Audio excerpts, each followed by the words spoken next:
Okay, welcome everybody to our CareerScope trainings. Today we have John Reeves, who's a consultant with Reeves Associates, and he's been a great consultant to us on helping us to understand the how-tos of CareerScope and how to leverage this tool, working with the individuals you're serving and being able to explore interests and aptitudes that might help them find more effective job outcomes that meet their needs. So we're going to be passing it on to John and having a very interactive session today. So we're excited to have him, and I will pass it on to John to get us kicked off. Thank you very much, Anne, and very appreciative for this opportunity. Um, I want to start out with just kind of setting the tone for the importance of a tool like CareerScope. If people can just reflect for a minute on a time when they had no idea what they wanted to do or what they could do, and you might be pretty far along in your career, you're pretty set, but there's probably a time for a lot of us. I know I was a lost puppy. And it was through reading books like What Color's Your Parachute and taking a lot of different assessments that I started to narrow down what I could do. And it can really help people sift out what things to pursue as opportunities, and also to spot opportunities that they might not have seen if they hadn't gone through that assessment. So CareerScope, I searched far and wide and finally started working with the Vocational Research Institute, oh, in 1992, I think. Um, and I've since spent over 20 years helping them develop their product and being their sales agent and trainer. And there's nothing's a perfect tool, nothing covers everything, but as far as efficiency and giving people useful results, I'm a great believer in CareerScope, CareerScope Online. Um, and just, I'm sitting out in a farmhouse in rural Iowa, but just to make things a little bit relevant to Minnesota people, um, one of my um, it's not there. There it is. One of my pastimes is sauna, and this is my sauna, and I'm in a lot of discussion groups with um, people from Minnesota and the Upper Peninsula, and yeah, that's a sauna. It's got an 8x8 hot room in it, and there's a changing room upstairs, and we hang out in another room in the sauna and out on the deck and got a pond. Anyway, if I was talking to Missouri Voc Rehab, I'd show my watermelons, but this is my sauna. So a document that most of you are familiar with, jumping right into CareerScope, um, you've probably got an instruction sheet that shows to go to the management system within CareerScope Online. And so to get started, there are two main websites for CareerScope Online. One is ending with the MGMT, which you see here, and then farther down in those instructions, where the person goes to take the assessment ends with the word assessment. So sometimes people try to go into the assessment by accident and use their um, Minnesota Voc Rehab user ID and password and wonder why it isn't working. But just to be aware that there are two different websites for using CareerScope Online, and the first step is to go in and pre-register people in that CareerScope management system. So I'm going to jump over to my copy of CareerScope. The names have been disguised to protect the innocent. Um, but when you log into your Minnesota CareerScope online management system, you will see the same screen here, and your evaluees will be coming up as the first tab by default, and a list of people who have taken the assessment. And your instruction sheet will say the first thing to do is to pre-register people. So it's really 99% of the time just going into that CareerScope online management system, clicking by default evaluees comes up. You want to pre-register somebody. When you click on that, you will edit their personal information, and this is all in your guide sheet that is standard for everyone. You enter their name, their birth date, which helps us put them in the proper norm group for their assessment results. We also track if they're in school at what grade level. CareerScope is normed down to the 8th grade level, but and also if they are an adult, it's going to ask what level of education. That doesn't affect their reports, but if they are um, a youth, they will be in a different norm group based on their age and grade level. And then by default, it's going to automatically assign, you have one specialist for using CareerScope for the entire state. And so it's going to be automatically, I think it's the assessment psychometrist is going to be your specialist that's automatically assigned. Then you create a login ID, which I think involves the workforce ID number for your client, and you create a password for the client, and then you save information. 99% of the time, that's all it takes to get started in CareerScope. There are other options here. You can edit the custom administration for this individual. If you know ahead of time certain things about them that might make the assessment more useful, okay, and so I have to have edited these things in. I'm going to go to an existing client and show what the options are. Once you've pre-registered somebody before they take the assessment, you can go back in and edit their custom administration. If they've begun or finished the assessment, you can't edit how it's being delivered. But by default, you may or may not have the audio delivery of the assessment. And we have an excellent person's voice that delivers audio during the assessment. It takes a few minutes longer to go through that version of the assessment. You could turn this on if you think that your client or consumer has weak reading skills. CareerScope is rated at a 4th grade reading level, but even people with 6 or higher reading level sometimes find it a lot less stressful to have the instructions read to them. So the delivery language by default is English. We also have a Spanish option. The text of the assessment is delivered in Spanish. We don't have an audio version in Spanish because there's so many different versions of Spanish. You could enable an untimed delivery. And that is for maybe people that are very low functioning or have a neurological condition where you want to accommodate them in some way. It's going to give the two hardest tests, the it's word meanings and numerical reasoning. It's going to give those in an untimed instead of taking a minute or two that they have to take that section, that task of the assessment. They'll have unlimited time. Be very careful about changing that system wide. I don't think you're able to, but that was a big mistake. All of a sudden, a whole state, their clients became above average, kind of like Wobegon, because somebody had set the default for the whole system to have it untimed. But you can do this at the time of pre-registration for this client only, that you're pre-registering the untimed delivery.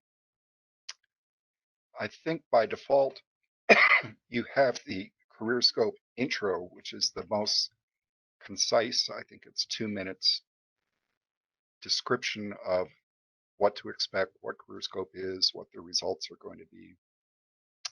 And that is a very efficient way, and that has audio, and I think we have transcription on it as well, subtitles, closed caption, I mean. And that is probably a default for your system. If it isn't, you could turn that on. And you probably have the speed trial turned on. That is kind of a pre-screening to see if they can work the mouse quickly. And some states turn it off and only turn it on when They think the person might not have a lot of computer experience, or perhaps has a disability that doesn't allow them to quickly respond to cues from, and it's simply using the mouse to click on a dot.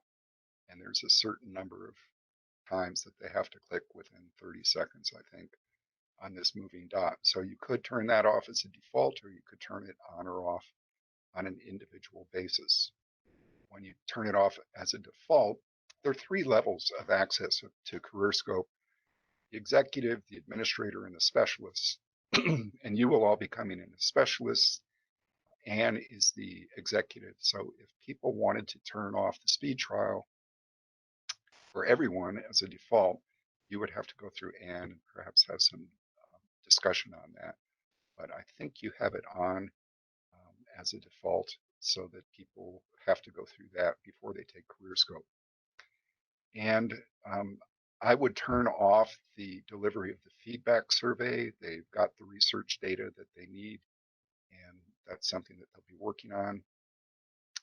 And this is also where you could, when you're pre-registering somebody, enable OccuBrowse. And we'll be talking about OccuBrowse. It is an incredible occupational information tool that can give in-depth information for the recommendations the CareerScope makes. And you can also look up any occupation. There are all kinds of different ways to slice and dice through the world of occupational information. Um, this is a tool that, for instance, Social Security uses for disability determination, and private sector rehab people use it for really defining what their clients can or can't do and finding appropriate occupations. And quite a number of state VR people use it as well. You have this system, and Anne tells me that people could be using it more, and that will be part of what I try to help you feel comfortable with today, is enabling OccuBrowse either on a case by case basis, or you can ask for it to be default. But I think right now it would be better to enable it on a case by case basis. So those are the options when you're pre-registering somebody. It might only take 2 minutes to go through this whole process when you're starting up CareerScope. I'm going to close out of here. If you have entered personal information and edited the login, if you've changed things, it's going to ask you to save when you close. And so it is important to notice that. And I'm scanning down online. When people take CareerScope, remember that they need a paper and pencil. There is some math. It's very basic math, fourth grade level: addition, subtraction, multiplication, and division. Um, and there's two tests, one on computation, one on numerical reasoning, which are kind of like story problems. But they are going to have to do some quick figuring, and it is meant to have a paper and pencil available. If, like more and more people, you're giving people the ability to take CareerScope at home or off-site, yeah, they're going to use a calculator probably, but try to encourage them to use a paper and pencil. Um, and the very basic math subtests, the tasks, are basically assessing how quickly you can neurologically process these very basic math problems. And I have noticed, having given CareerScope to a lot of students, that it does affect their ability to comprehend higher math. If they get stuck on, is this a division, or maybe as a quick chat thing, could somebody respond? I might not be able to say it, but what's 6 times 7? Anybody know what 6 times 7 is? Perhaps I haven't been able to see it, but um, I had I hang out with a lot of homeschool kids, and that's always my question: is, are they learning their times tables? And I'm always, first thing they see when they see me is I keep bugging them, what's 6 times 7? I asked that in a sauna, actually, because there were some young kids there, and an 8-year-old in like 0.2 seconds answered 42. And I've never, and the teacher in the room answered, no, actually it's 51. And I kind of whispered to the teacher, shut up. He's right. But I'd never seen that kind of quick computation. And it's interesting to watch this kid in the years since. And anyway, it was an aptitude that I think is indicative of their ability to acquire higher math language. But I digress.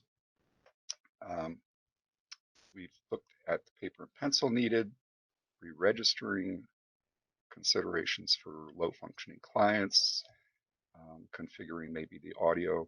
Also, if you have a low functioning client, if possible, if you could observe them.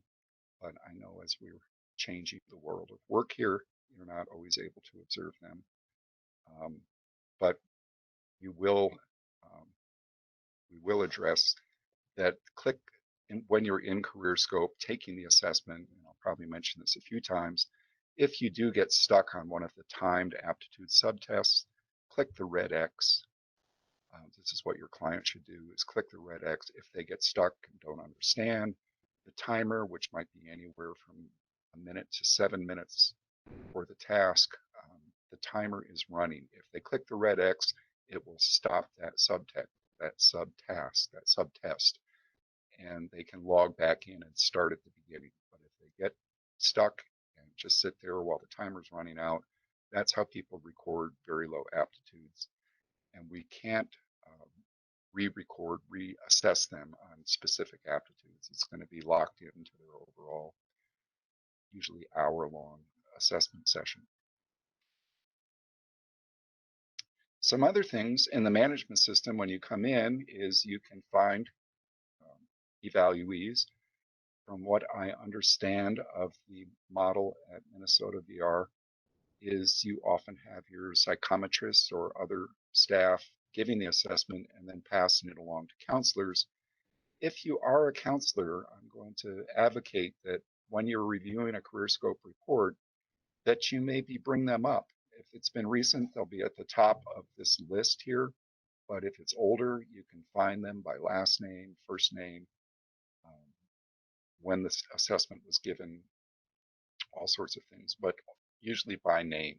You can also click at the top of a column and it will reshuffle, resort the list alphabetically. And so we've covered find and edit and pre-register. As far as the delete key, if a person has been pre-registered but has not started the assessment yet, or I think even if the assessment's in progress, you can delete them from your CareerScope Online management system. If they have completed the assessment, they can't be deleted. They're in there. There were different discussions about that, but that is the policy with CareerScope Online is once somebody's completed it, um, they stay in the system. Um, Going through different lists, um,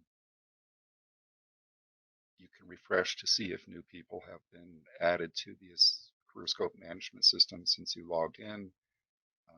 You can preview a list of people by specific criteria. But 99% of the time, you're coming in, if you were a counselor and you found the person that took the assessment, for instance, Mr. KD here, and what the directions are for Minnesota VR is that you preview, or I'm sorry, you download a PDF report.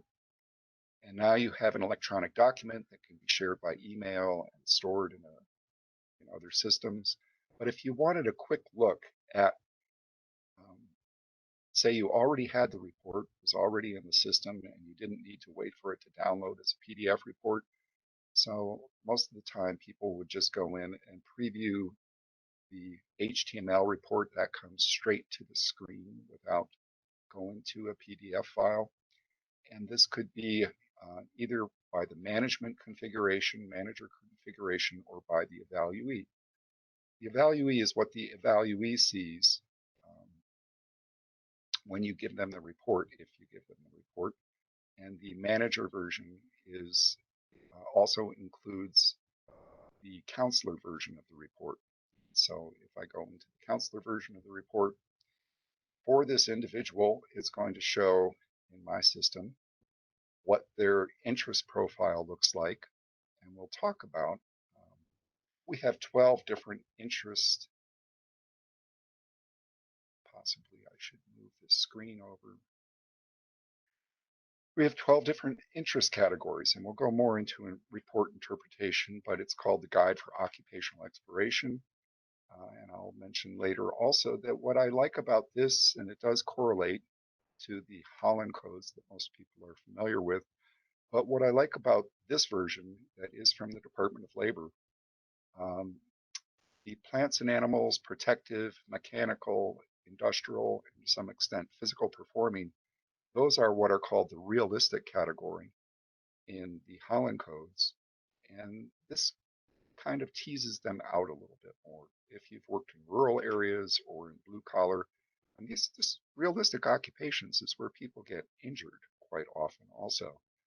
Um, I was working in the Upper Peninsula, Michigan, when a copper mine was closing, and we gave the Holland assessment with the 6 Holland codes to 1,000 people. 93% of them had realistic in their top 2 choices for what kind of interest they had. It would have been helpful to break that out into, well, of the realistic, is it plants and animals, protective, mechanical, or industrial, or physical performing? So this can be more precise as far as an interest area, but I've gotten ahead of myself. So the aptitude assessment in the CareerScope report is based on these 7 subtests, and there are usually 30 possible correct. It will show how many they've attempted and how many were correct. Except the numerical reasoning, there's only 23 possible. That's one of the hardest tests, the story problems, and they got 20 out of 20, which gives this person a pretty high aptitude profile. And sure enough, their numerical aptitude is above average, and their general learning ability is very much above average. They're in the top 10%. So just in that couple of seconds of scanning through the report, I know what their interests are. I know their aptitudes in this case are very high. I have no idea who this person was, but they took CareerScope through my portal. And based on their interest and aptitude, it will make recommendations um, in things like entrepreneurship. And my recommendations in this case, because we're in the management version of the report, the manager option instead of the evaluee, I have mine set to show career clusters, pathways, and specialties. So I'm going to get out of here because that is not how your reports are configured. And take that screen off. Going back in, it's always good to see how I got there. We were looking at this one particular individual. We were going to preview their reports to the screen, and I had clicked manager, and my managers from my portal, it's configured to show Department of Education's career clusters, pathways, and specialties. We'll review more of that. But for the individual, and this is more configured like your Minnesota BR clients will see, for the evaluee, the report is going to show the same interest and aptitudes, but there's different ways, and I think I have my reports configured the same way that yours are. Um, we're looking again what their interests are, which interests stand out, and what their aptitudes are. And this is a high functioning person. And based on Department of Labor research and recommendations, based on their interests and aptitudes, they have these scientific career recommendations, vocational recommendations. And one of the first on the list here I noticed is a geodesist. And I've looked at the DOT for decades, and I've never seen or noticed geodesist. And this came up because this person has very high aptitude. I usually don't see this on CareerScope reports. This is very high in the physical sciences. And we'll see how to use OccuBrowse later to find out what a geodesist is. So this will show different types of occupations that they have both interest and aptitude for. And we're going to go into report interpretation later on. First, we're showing the DOT occupations because they're more specific. Department of Labor for many years maintained a dictionary of occupational titles. It has more recently been replaced by ONET. ONET is about 1,100 occupational groups. They are basically DOT specific titles aggregated into occupational groups. So there are about 1,100 ONET occupational groups. They are more general. The DOT we use because a lot of this research was based on DOT and it's more specific. And there are 12,762 specific dictionary of occupational titles.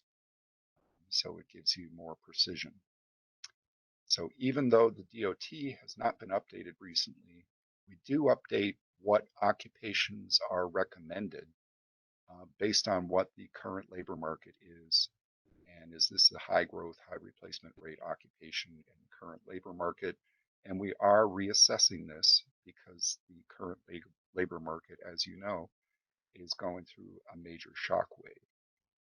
But it is always surprising. A lot of these occupations will continue, but some of them we're reconsidering, and there are also new occupations that we might consider if they're going to last, like contact tracer. Might have to be considered. I hope it won't be necessary in 2 years. So scrolling down through, this person has a lot of DOT occupations because they have high interests and aptitudes. I'm going to scroll down very quickly now and get into the next section of your report, which shows that those same recommendations based on ONET. And these are more general, not specific titles, but more general ONET categories. And Minnesota VR probably has to report ONET occupations to some agency requiring reporting, usually Department of Labor. But as of a couple of years ago, they also sometimes had to report DOT occupations to um, the Rehabilitation Administration group in DC.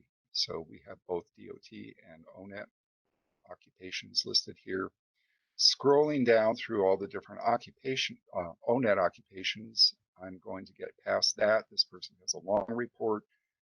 Each section of the report, you get a definition of what are the interest areas. In general, those 12 Guide for Occupational Exploration interest areas, and what types of occupations are likely found in those different interest areas. The next thing in the legend is a description of the aptitudes.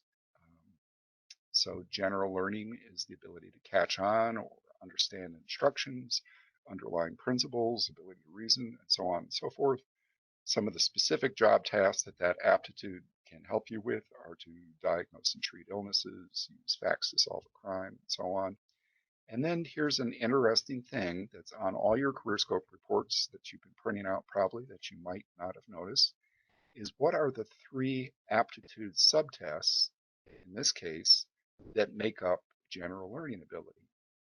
And it's pattern visualization, numerical reasoning, and word meanings.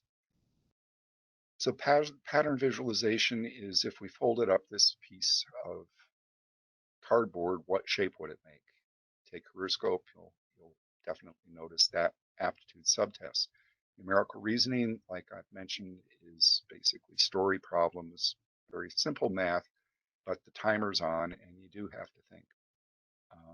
And then word meanings, it's not high vocabulary, it's how quickly can you identify opposite or same correct synonyms like deep versus shallow, or deep and then another word that is also the same as deep. And so there's 2 neurological processes going on there with word meanings. And we'll look at that more. And then there are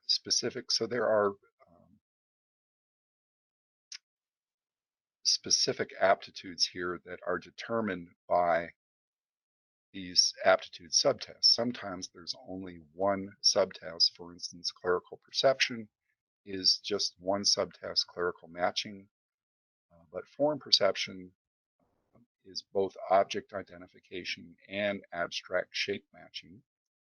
And pattern visualization determines the spatial aptitude. That's where you fold up a piece of cardboard and what kind of shape would it make.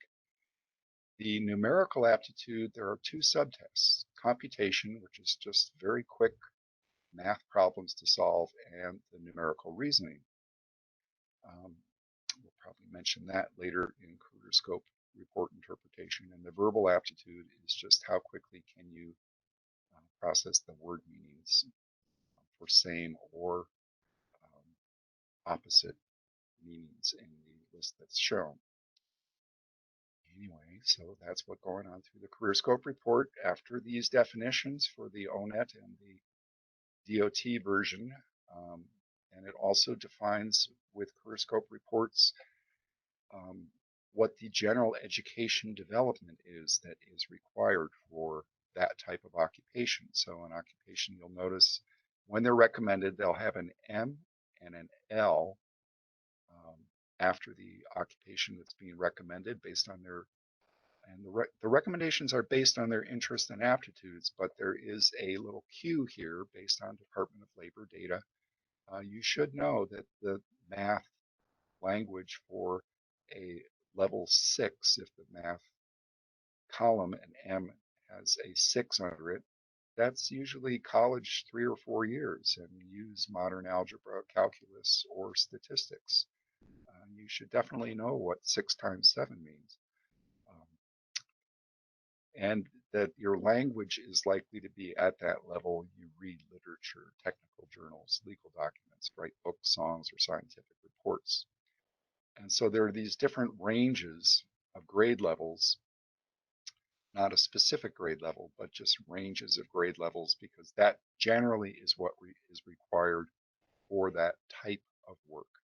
It's not a specific grade level, but if they test, for instance, on the RAT, the Wide Range Achievement Test, or if you do have um, math and language test results for the individual, you can see that if they score at ninth grade math level, that these grade level, um, these GED rating level 4 might be easier for them unless they get more schooling.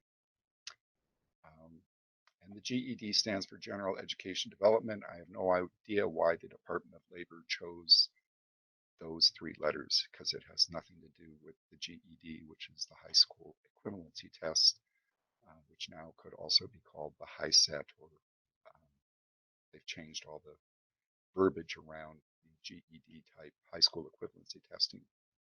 But I digress. So there's one other thing that is on the CareerScope Department of Labor DOT recommendations, is what the SVP requirement is for the occupation. SVP, I've trained a lot of people on CareerScope who have no background in occupational assessment, and so people have guessed that it stands for maybe s'il vous plaît, like in RSVP, but no, it stands for specific vocational preparation. And this is to give an idea of what kind of specific preparation, schooling that a person might need. And this, it recommends the section of your assessment profile lists job titles and their specific vocational preparation requirements. SVP required comes up on your report. SVP is defined as the amount of time required to learn the duties and acquire the information needed for a specific occupation. This training may be acquired in a school, work, military, institutional, or vocational environment. So it doesn't necessarily mean you've had 4 years of college to do an SVP 8 level job, um, but you might have acquired that ability through military or work or vocational environment. But most of you are working in SVP 8 jobs, um, And we will see more about that in OccuBrowse, which also uses that Department of Labor data to look at occupations. Scrolling down through this evaluees report, um, I have a report for the summary, which comes up for the evaluee. You have the report showing Department of Labor um, summary report based on Department of Labor data. And I have the report, which in summary, which might only print out as 2 pages, it shows their same interests, their same aptitude, and then their recommendations based on interest and aptitude, in my case, are based on Department of Education, career clusters, specialties, and pathways. There are 16 career clusters. They have names like agriculture, food, and natural resources. Within those 16 career clusters are career pathways like food products and processing systems. And within those 16 career clusters and 70 some career pathways, there are about 1,800 career specialties. And this happens to be probably what your entire school and college system is built around, is career clusters, pathways, and specialties. And we'll talk about career pathways as we go on. But what we have in this report is specific DOT titles being recommended based on their interest and aptitude. The more general Department of Labor ONET occupational groups. And at the summary right at the end, in case training is something they're looking at pursuing, I will make the pitch to Anne, and I've got a note here to follow up, that if you don't have it, to have the summary showing the school system, the Department of Education, career clusters, pathways, and specialties. And what we see here for this individual, based on their interest and aptitude, there's a diamond showing this was about 50%, but they have interest and aptitude if they want to go through training in the career pathway of network systems within the career cluster of information technology. And there's a lot of good things about that model as far as predicting how a person might fare um, in their education pursuits. Also, if you had an 8th grader or a high school student, I have not seen any other reports that give a percentage of likelihood, a percentage of the career specialties that this career pathway trains you for. Um, we've got crosswalks over to what are the occupations that are the equivalent to those career specialties, and to show somebody with 100%, the career test could be wrong, but this looks like a pretty good choice. And a lot of high school students are making career decisions on much less objective information. So I recommend this if you can find a way to fit it in with young people, that would be great. But it's I would say it's a exploratory assessment. It's not a placement or skills assessment. Aptitude is not a skills assessment. Anyway, um, that's a review, and we'll be looking at this again of how you can recommend, with maybe some increased confidence, different types of training programs if that's what a person wants to pursue. And looking at my sheet here, already there. Okay. Um,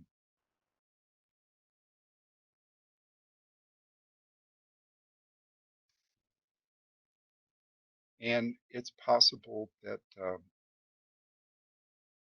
people have questions. I'm not familiar enough to see if anything's come up. A little bit more about my background from a career development standpoint.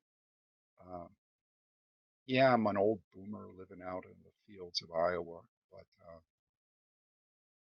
I really was a lost puppy. I hitchhiked to Alaska in 1971. I did most people do. Whatever work came along, that's what I did. Um, who would have guessed that the most lucrative job for working people ever, the Alaska pipeline, came along?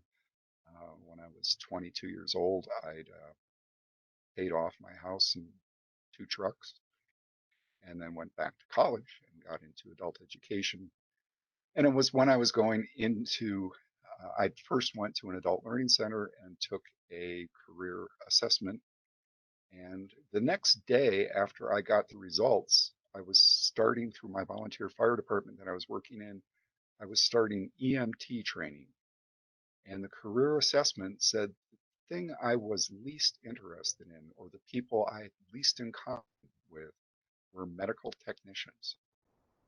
But it was getting back into education in some way, and I could have gone on to have a medical career. But I really liked what I saw in the adult education, and I ended up being the diagnostician, the person who gave. Um, First, I was giving the GED test because I had a GED, and then I went on to get training in things like the career assessment inventory, all the different Holland Code things. And then the big assessment back then was the GATB, the General Aptitude Test Battery. And that was given to everyone going through job service through the U.S. Employment Service, which was back before workforce development. And that was an amazing tool. It did have some flaws, and they stopped using it. But this company that I eventually worked for, I saw that they had computerized the GATB. And a little bit of history about the GATB is way back, even before I was born in 1930, there was a Great Depression, and all these people lost their jobs. You can read The Grapes of Wrath or whatever. But all these people, there was a huge collapse. Both the people that were working agriculture, which was a huge percentage of the population, and also people in different types of industry. As the economy restructured and started to come back, the Department of Labor created the Dictionary of Occupational Titles to start getting a handle on what are these new opportunities for work out there, and then how are we going to match the masses from the breadlines to these emerging occupations to help successfully get the economy back on track. And they came up with the General Aptitude Test Battery. So you might not have done the kind of work that this new DOT occupation requires, but maybe you've developed the aptitudes somehow through the work, or maybe aptitudes can be acquired, especially when you're young. They can also be innate to some degree. Um, but so you can find people, even with fairly low academic skill levels, that have developed very high aptitude levels. So this became kind of the foundation all through the late 30s through the 40s up until the 90s of the Department of Labor, used to be called the U.S. Employment Service, how they were matching people to occupations. Um, the the value of aptitude, I don't think, is taught as much as it used to be in college and in your vocational rehabilitation program. But we'll be looking at what are the definitions of aptitude, what's the value of aptitude. Some things I've seen is people who probably, well, they actually did test at maybe fifth grade math and language, had very high aptitudes. And when they saw that report showing occupations they had both interest and aptitude for, and showing this person's report, I couldn't, because most of my people that I assess through my portal are working professionals. It's very hard for me to find people with the lower aptitude and interest profiles that you might have with some of your clients. But just to go back into what this person saw in their report is based on their interest and aptitudes. So this was a young fellow that had fairly high aptitudes. He was incarcerated um, for heinous crimes, but he was going to get out. And when he saw the occupations that he had interest and aptitude for, this wasn't the actual list, but at the very low end of this list, which is laid out with the DOT occupations as kind of a career ladder, the lowest math and language, and he had some very low um, math and language on the list that were presented for him, um, but they were within grasp of what he tested at, and they were within grasp of requiring almost no specific vocational preparation. And then when we pointed out that with more math and language skills, with more education, he could work his way up this list, this young man got very excited. He kind of, I was in a correctional facility. His teachers were going through training on CareerScope. The young man took CareerScope in the room while we were going through it. I then went through his report while he and the teachers were in the room. The young man actually yelled at his teachers, "Why didn't you ever tell me I was good at anything and that I could do these things?" And they said, "Well, we've been trying to help you get, your math and language and maybe take the GED someday." And he said, "GED, heck, I'm going beyond that."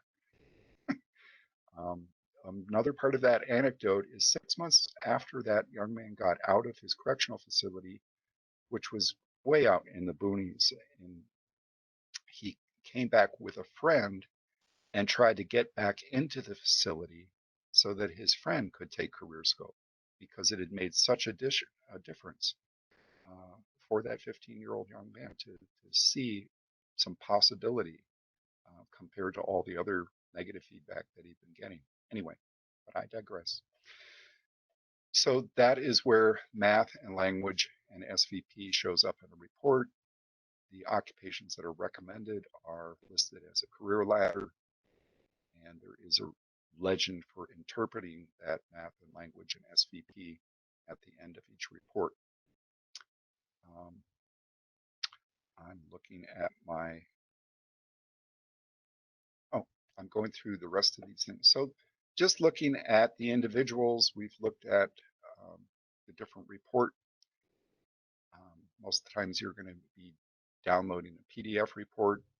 I'm going to go in depth into what happens with OccuBrowse, and I'll just give a quick preview of that right now. So if you were, from my understanding of the Minnesota VR way things are done, you have somebody giving the assessment, and then another person, the counselor, might be looking at the assessment, and that might be that PDF report. What I often do, and I don't know what your policy is, but from those recommended vocations that we just looked at, I usually have somebody pick 2 to 5 of those that really stand out. And they often do see something that they always knew they wanted to do that, or they always wondered about that occupation. And so let's explore more about that. So for that individual, if I was the counselor, for instance, and I was sitting with that individual and I had the report, and they said, I'm really interested in what the heck a geodist is. And so I could go into OccuBrowse, and for that individual whose evaluee report showed that um, geodist as a vocational recommendation, and now it's possible my computer's getting overwhelmed, but let's look here. So what you would see is this screen automatically coming up when you said OccuBrowse for that individual is you're submitting his CareerScope online reports to another vendor called Skilltran that we work with.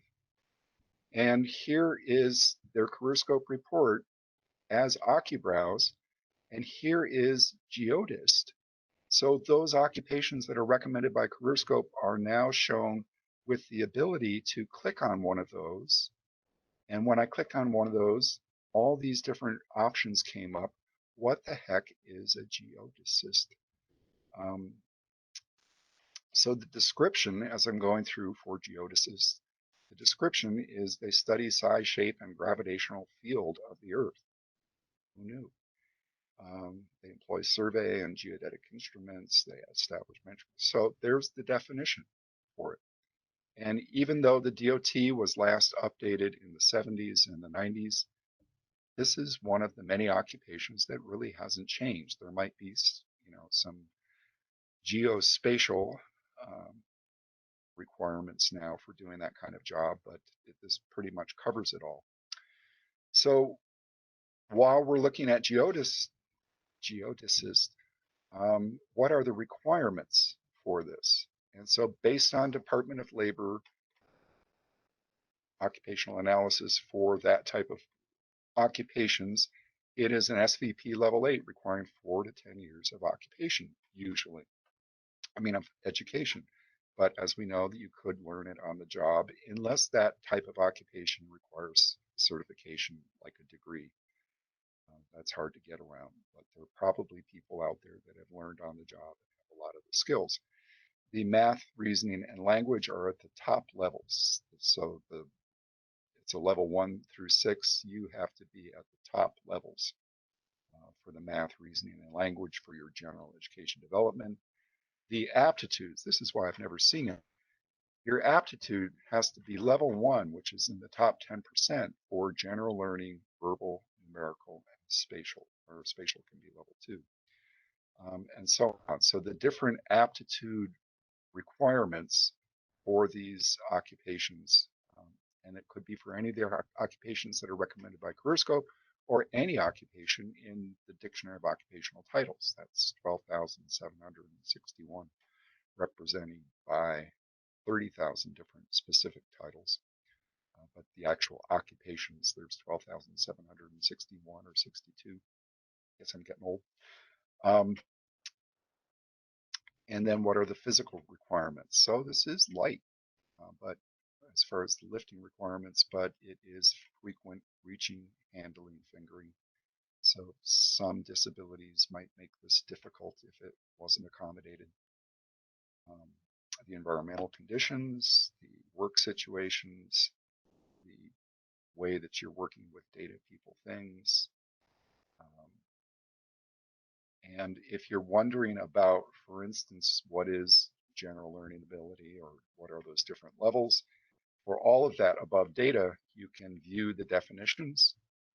So again, we see this in the CareerScope report, what SVP and what GED mean, but requirements light work usually means lifting, carrying, pushing, pulling 20 pounds occasionally, frequently, up to 10 pounds. So that's the next level is moderate, but this is light. And then sedentary, of course, is at the least strength requirement, and heavy or very heavy, I think, is at the highest level of physical requirements associated with an occupation. The environmental conditions, the work situations, the aptitudes are all described here. Um, so I want to get back if I can. Now I'm stuck here. Um,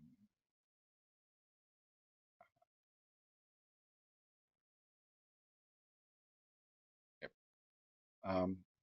So we've looked at the requirements and to click out of that. And I clicked all the way out. No. Anyway, we'll look more at CareerScope online. There's a wealth of information there. And we're at 11:30 here. And if you're still listening, and Maclet, um, kind of as a segue for things we'll be doing later, could we, and I might have to lose the presenter mode here, um, we had a little poll on ethics concerning using CareerScope, and I'll wait and see if Anne. Yes, we can pull up the ethics code. So what we're going to do, I'm going to just grab presenter mode for the ability to do this poll. So many of you should have it when we start this poll. come up on the screen so that you can take it. We do have, I think it's 4 questions. 4 questions. Yes, no answers. And we're going to give you 5 minutes for this poll. So if for any reason you don't see it come up on the screen, which sometimes we've had that happen, again, go down to the right-hand corner, put the 3 dots, click on that 3 dots, and then click on polling if you're not seeing it come up. But once I open it, you should see it. So we're going to give this a shot and just answer the questions. Take your time. You've got 5 minutes. If we see that everybody's kind of coming through with all their answers before the 5 minutes, we can certainly open that up. And I think, John, you wanted to hold on the results until a little bit later. We want to take this just as an initial, like, pre-test poll. So we, Sure. Your call, but we'll do that. And so I'm going to open the poll now. Any questions that anybody has? Okay. We will open the poll, and maybe just in case we have people on visually who need to participate in this poll and maybe have their screen or not accessing, I'm just gonna raise the question. So number 1 is, should you determine a person can't be referred to a job or training solely because of their CareerScope results? Number 2 is, should you assure a person that they definitely will be successful at a job or training solely because of their CareerScope results? 3 is, should CareerScope results be used to market an individual to an employer? And 4, should the individual you are supporting or working with be allowed to keep a copy of their CareerScope report? So I'm going to open the poll with that, and we'll give it 5 minutes. Also, make sure to click on submit after you answer all the questions, because then the poll results will come through.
Looks like right now we have about 52 out of 74 that have expressed that they're finished. So we're going to keep giving it a little bit more time.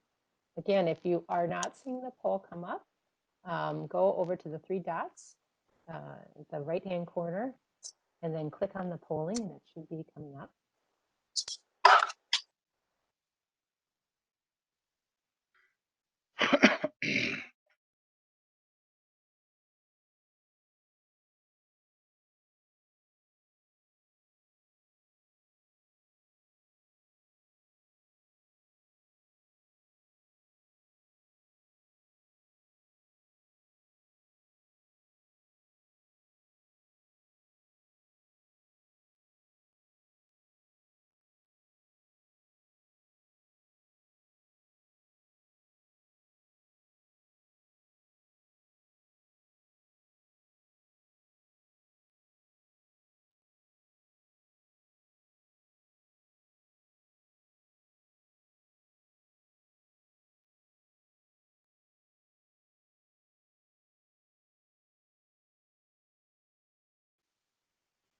Getting closer. We have about 78%, almost finished on the poll. Also, at this time, if while we're waiting to see if there are other people putting in their answers, and I know some of you, I think I might have received something that somebody might have had some difficulty just deciding it. To just do your best guess on this too. So certainly just give it your best guess, but make sure to hit submit. And then I think in the chat, we're also seeing a couple of other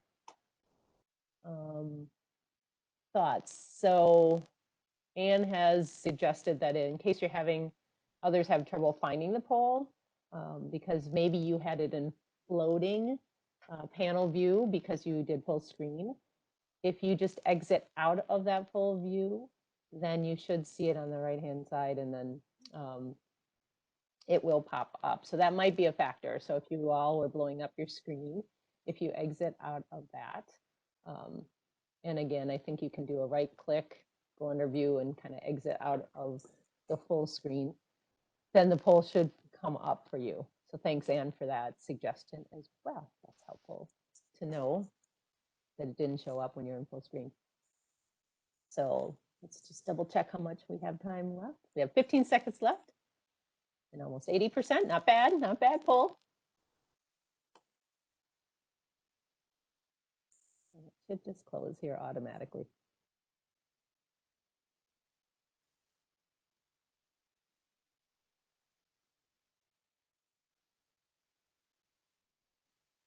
And John, I'm going to just cue it again. You said you do want to wait on the results, or you want me to show them, or you're going to talk them through?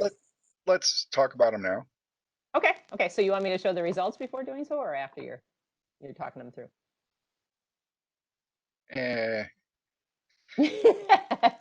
We're good on the spot. Let's show the results now. Okay. Okay. I'm going to apply it, and let's see them come up. And John, let me know if you can see it. Can you see the results? Or I can see it. Okay, then you can talk them out then. I'll let you do that. Okay, perfect. Although I won't be able to see beyond number 3.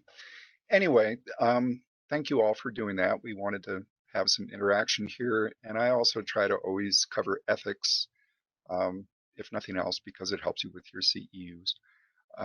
But, you know, this is an assessment, and there are possible questions. So should you just, I can't see the whole question now, so I have to go into my, so you want me to question call out the 1. question, or you got it? Okay. No, I'd have to look it up on my. Okay, I can call out the question, and then, so it's, Sure. Should you determine a person can't be referred to a job or training solely because of their career scope results? Right. So definitely that would be, I think, a no. Usually the policy with VR is that the assessment results should be considered in concert with other factors. So most of the people replied no on this one. And, you know, everything is gray areas, but there are things to consider.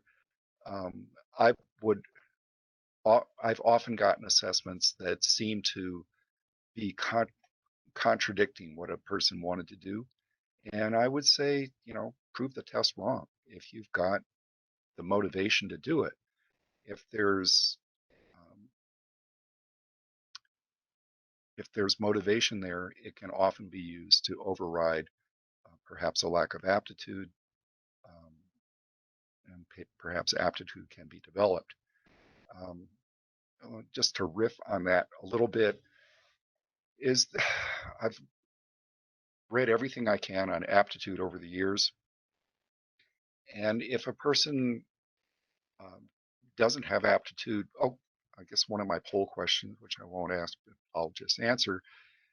Most people know what the aptitude test is for the military. And there is one test that, above all others, determines what job you get in the military. And it is the Armed Service Vocational Aptitude Battery, the ASVAB. And that has both aptitude components, but also some skill power tests, where you go far up into math and language um, from the last time I looked at it. But they said that because ASVAB is so accurate in predicting how well a person would do on the job that they get in the military, they said, why don't we just work on developing people's aptitudes? And so they embarked on a big research project with existing serving military members to raise some of the aptitudes that they needed for future positions that they needed to place people in, and it was hard to recruit. Um, what they found was that after age 19, they did not see significant return on investment of their efforts to raise people's aptitudes. A lot of these things do get set when you're young, and the things like spatial aptitude. If you did not have exposure to whether it was making a dress from a pattern, which is a two-dimensional thing like the pattern turning into a three-dimensional dress that you would wear, um, or if you didn't help build a deck or your your pine box derby car or whatever, if you haven't had experience with working with spatial aptitude type activities, you often haven't developed them very highly. If I set up aptitude testing outside a architecture class or a CAD CAM computer aided design class, a lot of those kids would score very high on spatial. And yet, for instance, folk rehab counselors often don't develop that in their job unless they are the person, maybe like Alan Luntz, who used to work for you, who administered a lot of these aptitude tests and got familiar with what they were asking for. And he also owned a farm where he would use his spatial aptitude. Um, so determining whether a person can be referred based solely on aptitude or based solely on CareerScope results, I would say no, um, because it can be overridden. And I think second to question number two, should you assure a person that they'll be successful, probably in the training solely on their CareerScope results? Again, most people said no, and I would agree with that.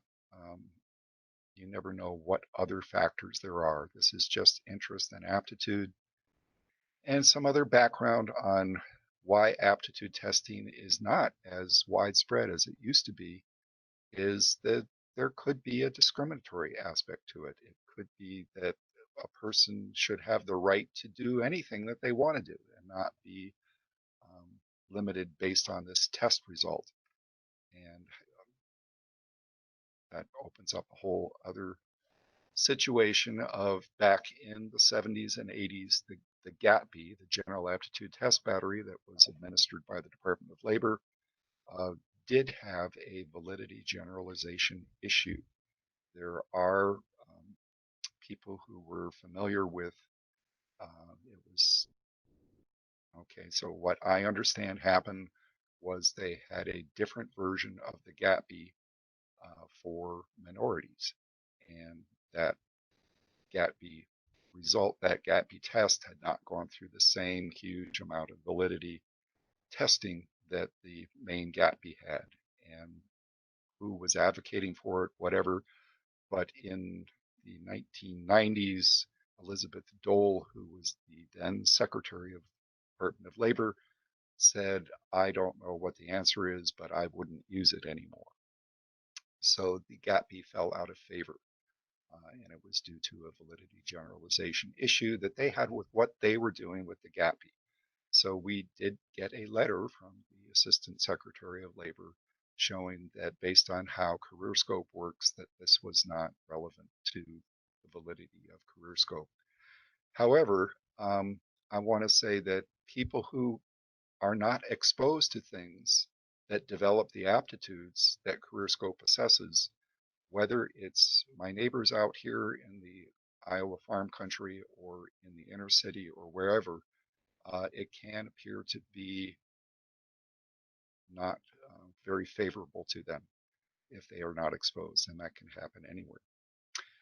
So Then I say, should CareerScope results, and this must be the one that asks about when marketing a client to an employer. And it's because of these issues that I just talked about with aptitude by itself is no longer highly in favor as a job screening tool. And so I would be pretty delicate with that as far as using it to market. There are agencies I know who are familiar with the legal history around the GAPB who had a very strong policy of do not use aptitude results to market a client to an employer. However, it's not a widely known issue that comes up. And so I'm not surprised to see that some people had questions about that. Some, almost half said, yes, you should use CareerScope. I would use it for yourself if you are a job developer to know this person has high interest and aptitude in this area. Whether you use that to share with the client as the counselor, I don't know. But the client has a copy of CareerScope, and you can't really stop them from sharing that if that's one of the only things they have to show that they might be a good fit for this job. Um, some other things about the background on aptitude is it does tie in. There have been studies that correlate it with high job satisfaction and high tenure. And high tenure, as you know from like things like Ticket to Work, high tenure is a much sought after thing. High retention, I'm sorry, staying in the job because it's easy for you. If you have an aptitude for it, um, it's probably going to be easier to learn and easier to do. If you don't have an aptitude for it, maybe you can compensate and get around that, but it's going to be a struggle. Um, I, for instance, have a low math aptitude. I always check the invoice before I send it to Anne 3 times. Um, and yet I have been able to overcome that because, like when I was taking statistics classes, I blocked out 3 or 4 hours before every class just to start thinking math stuff. I still can't do long division, but I have been hired by computer companies to do pretty sophisticated spreadsheet things for employee feedback systems. And I was like, if they only knew. But if there's something you really want to do, you can often sit down, adjust for it, and get through it. But it was very hard for me. And things that I have aptitude for, higher aptitude, are much easier. And I'm likely to keep doing that. So on my screen, unless I bring up my questions, which I think we've edited since I sent them, and what is the question number 4? It is, no, I'm rolling over it. Should the individual you are supporting or working with be allowed to keep a copy of their CareerScope report?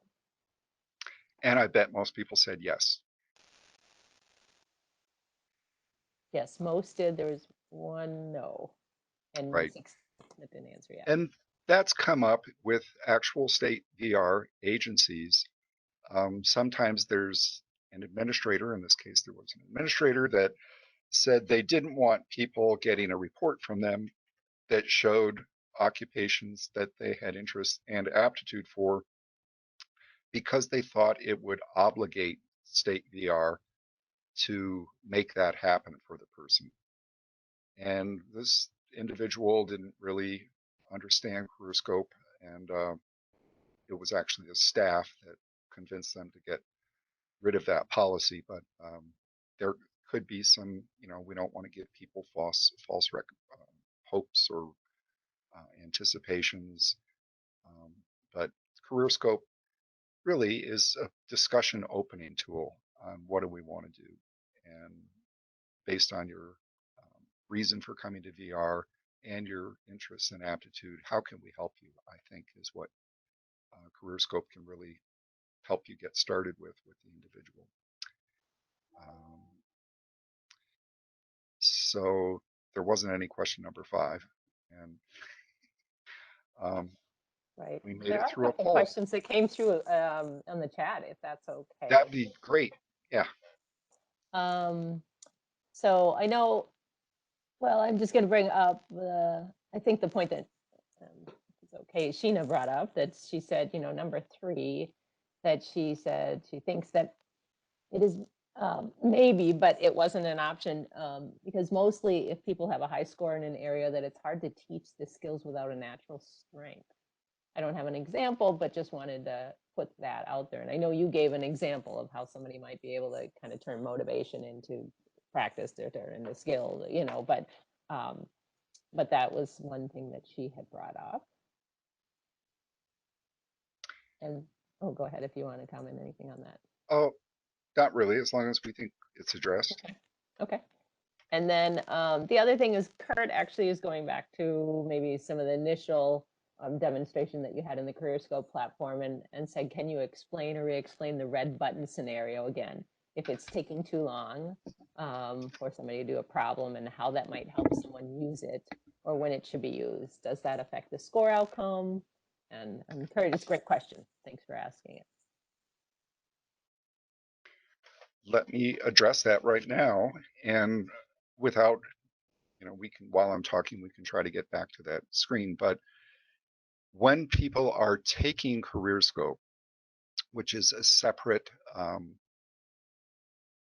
website address, as you know, in your case, your management systems website ends with MGMT, whereas the site where the client takes CareerScope ends with the word assessment. And when the client is in there and they've gone through, first they go through the interest inventory, and then they go into, and the interest inventory, excuse me. God, this is weird talking to 70 people.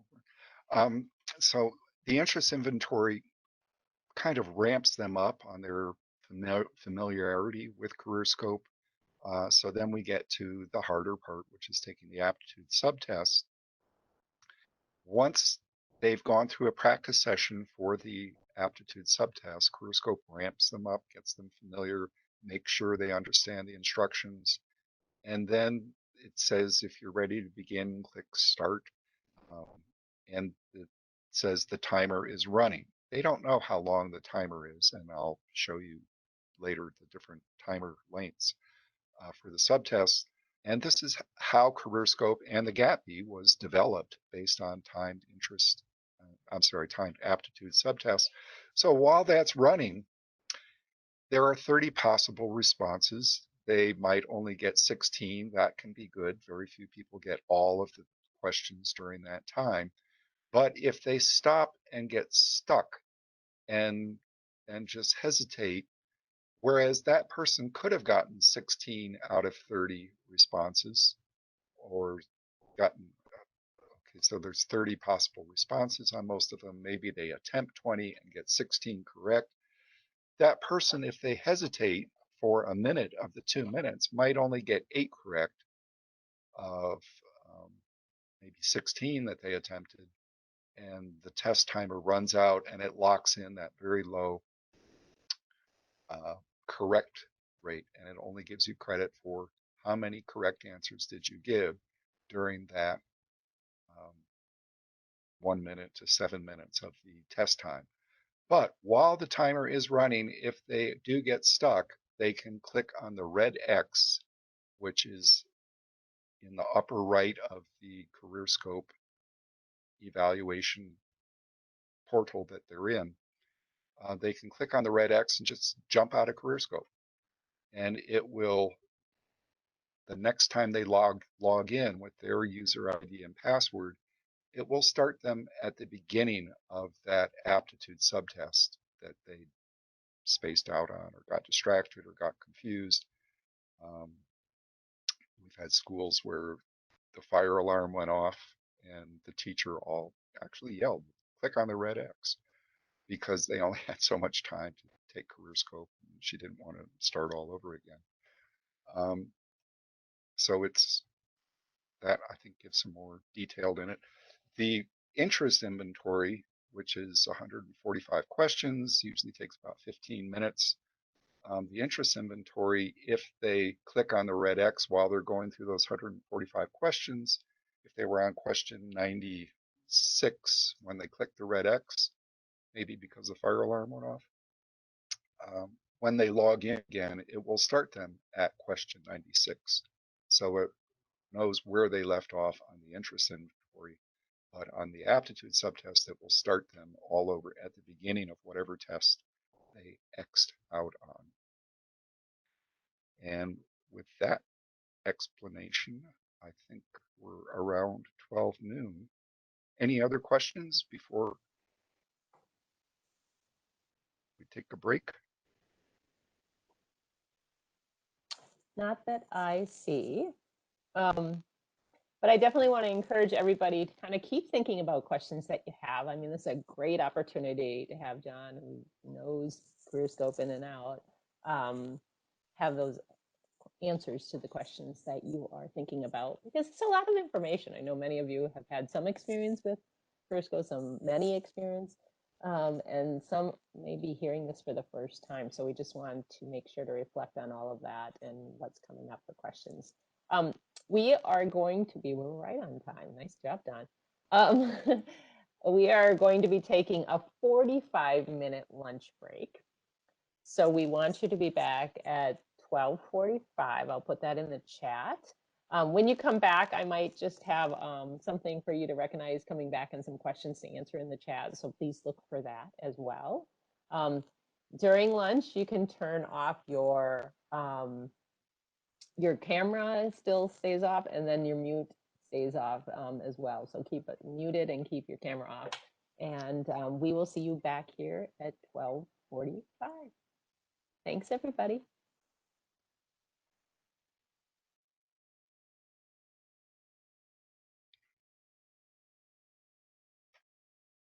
Well, Anne, unless there's anything we need to talk about, I'll see you at 12:45 or a few minutes before.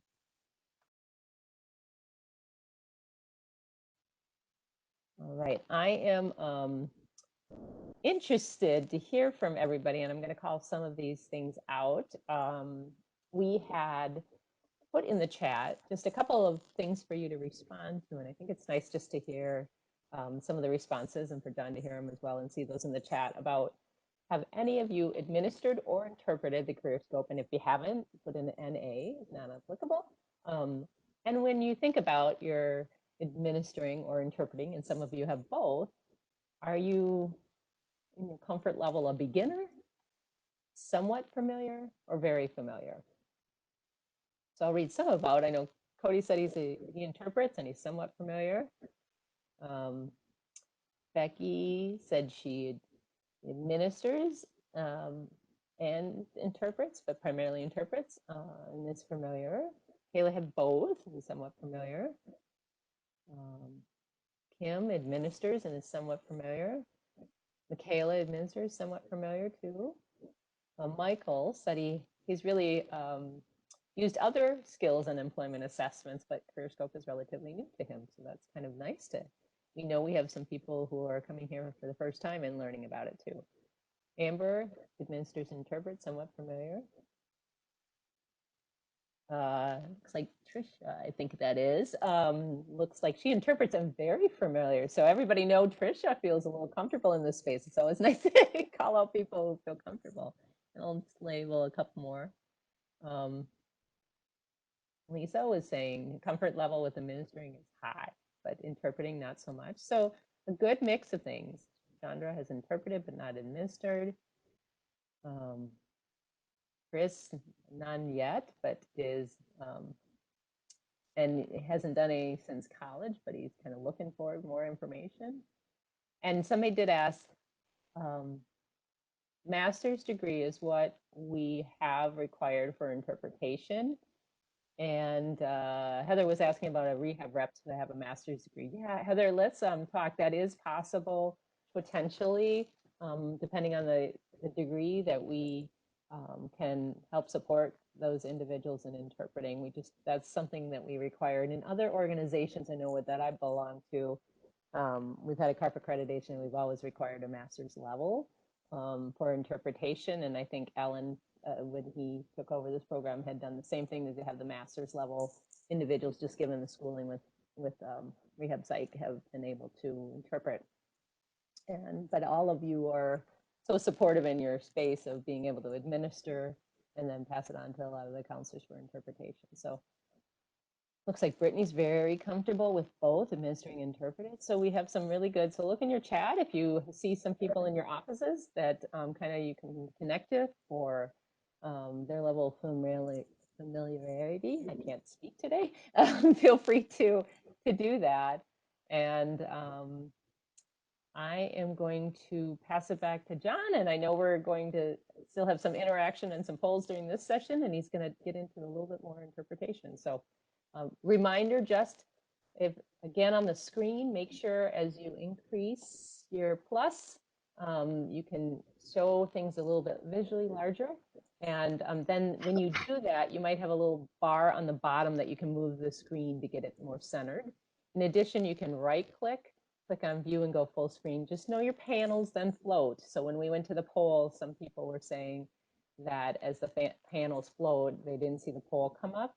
So to exit out of it, you could either do that right click view and exit out, or just hit escape sometimes works too.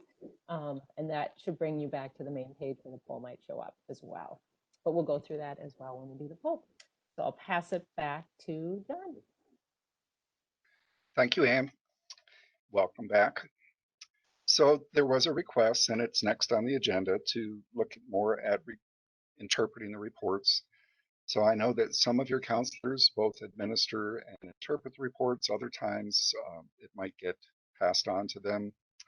And I recommend that people, even if they have the report in front of them, that they also become familiar with getting into the CareerScope management system. And say, for instance, I had just gotten a report and I wanted to interpret on my screen here this KM. And this is somebody I know. We're going to pass the report on. You would download it to a PDF report, but for a quick view to the screen, I click on preview the HTML report, and I want to see what my friend, it's a friend of a family here, who took CareerScope, what they saw. So the evaluee version of the CareerScope report, and scanning down it, this person was class valedictorian at the local college. A checkered past, but very interested in making something of themselves. Boy, I have to share too much. So humanitarian and scientific. And the big question whether to pursue the MSW or what the final decision was to pursue, got a full ride scholarship in Germany to pursue sustainability research education for her master's. So that fits in with the scientific and the plants and animals. Kind of different direction from going after the MSW, but it sounds like an exciting thing. They're over there studying now. So then here's this person, often the smartest person in the room. And again, I met this person on the sauna circuit in our little community. So general learning, definitely above average. Verbal, very high. Numerical is below average.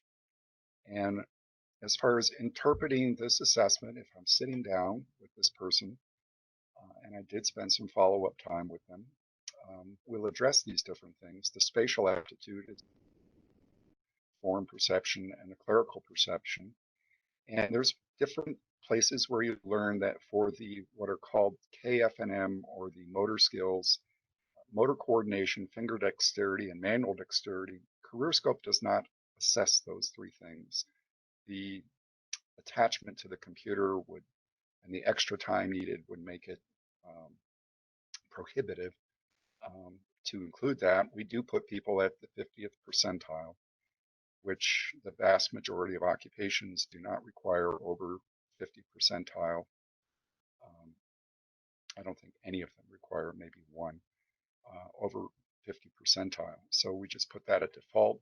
There is a place where you can change it when you edit the individual's results.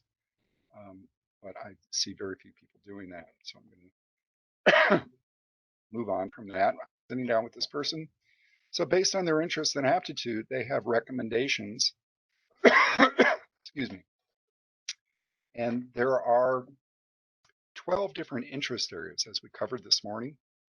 And the first one on that list of 12 that they had both interest and aptitude for was area number 3, plants and animals. And I want to make it clear, I've lobbied the Vocational Research Institute on this subject, but the first recommendations that come up in the report are based on that numbered order of the interest. This does not mean that plants and animals was the highest interest. As you recall, humanitarian was the highest interest area, but it is simply because the first on that list of 12 that they had both aptitude and interest for um, happened to be number 3 on the list. That's what is shown as the vocational recommendations first.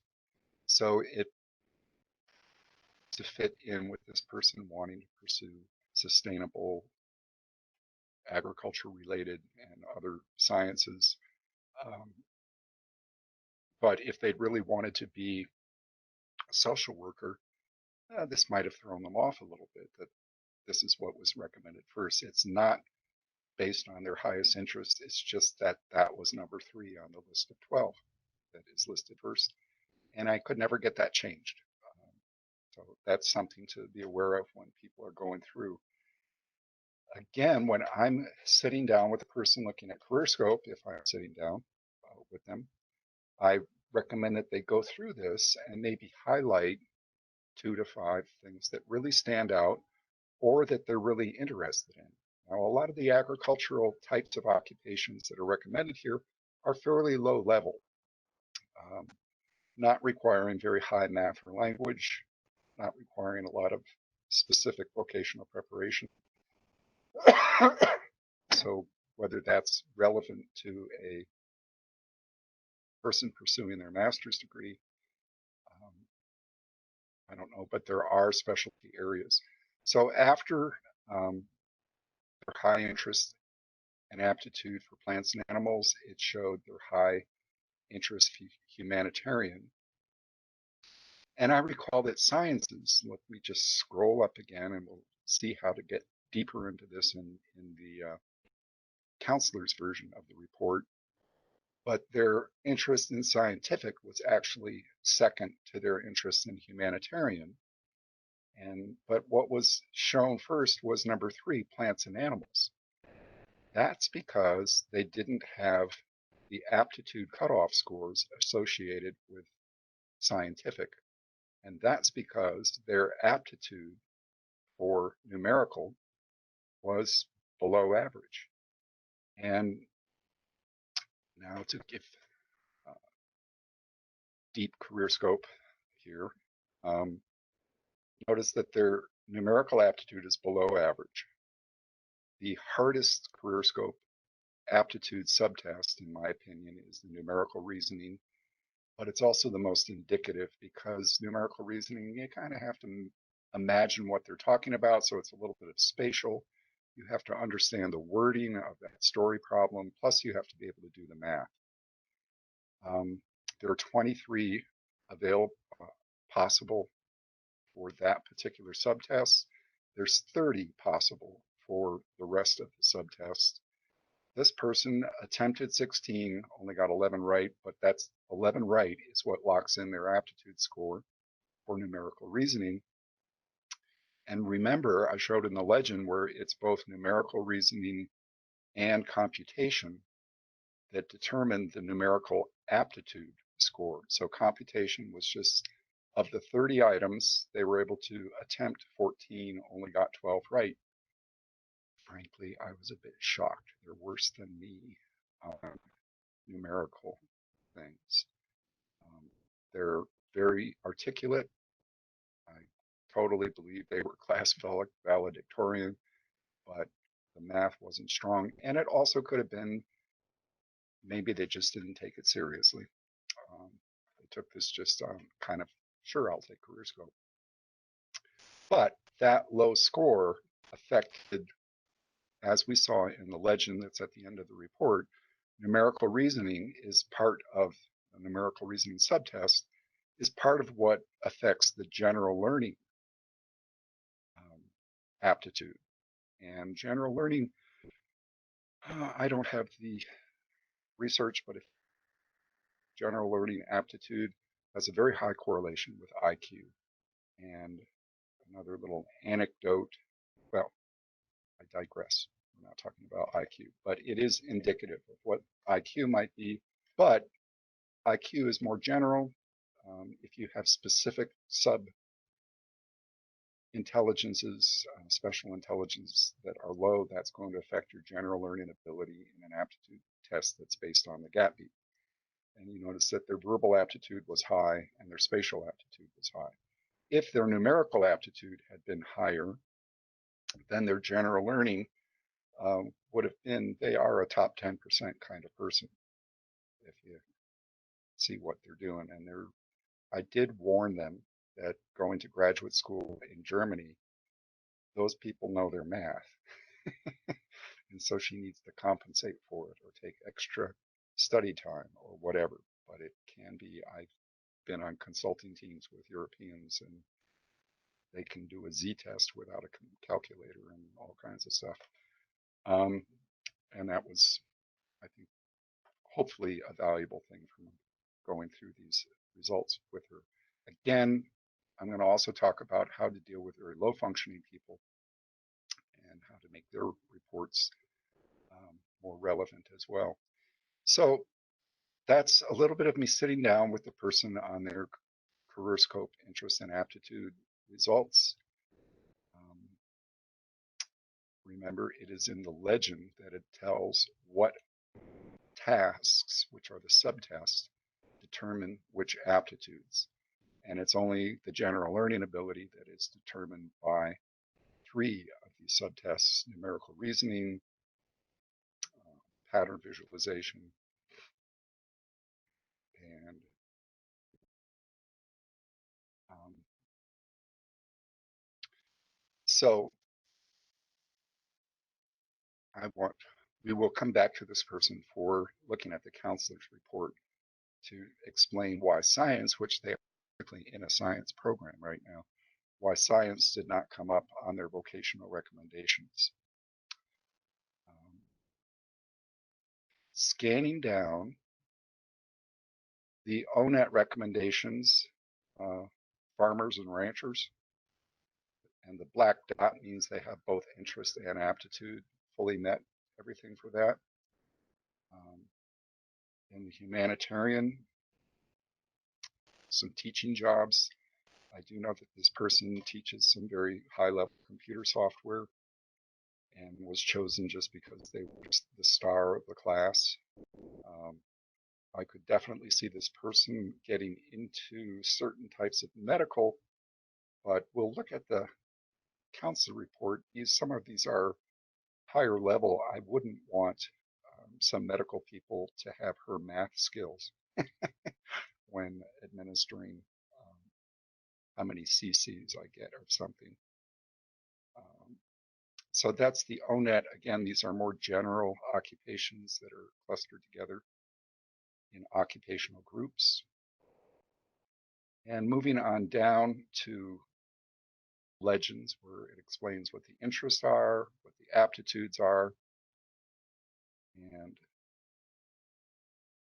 what the general education development and specific vocational preparation are. And then we get to the summary report, which, from what I know, you have the summary report at the end of your CareerScope report that is printed for the evaluee, and it shows their interest and their aptitudes, the same person.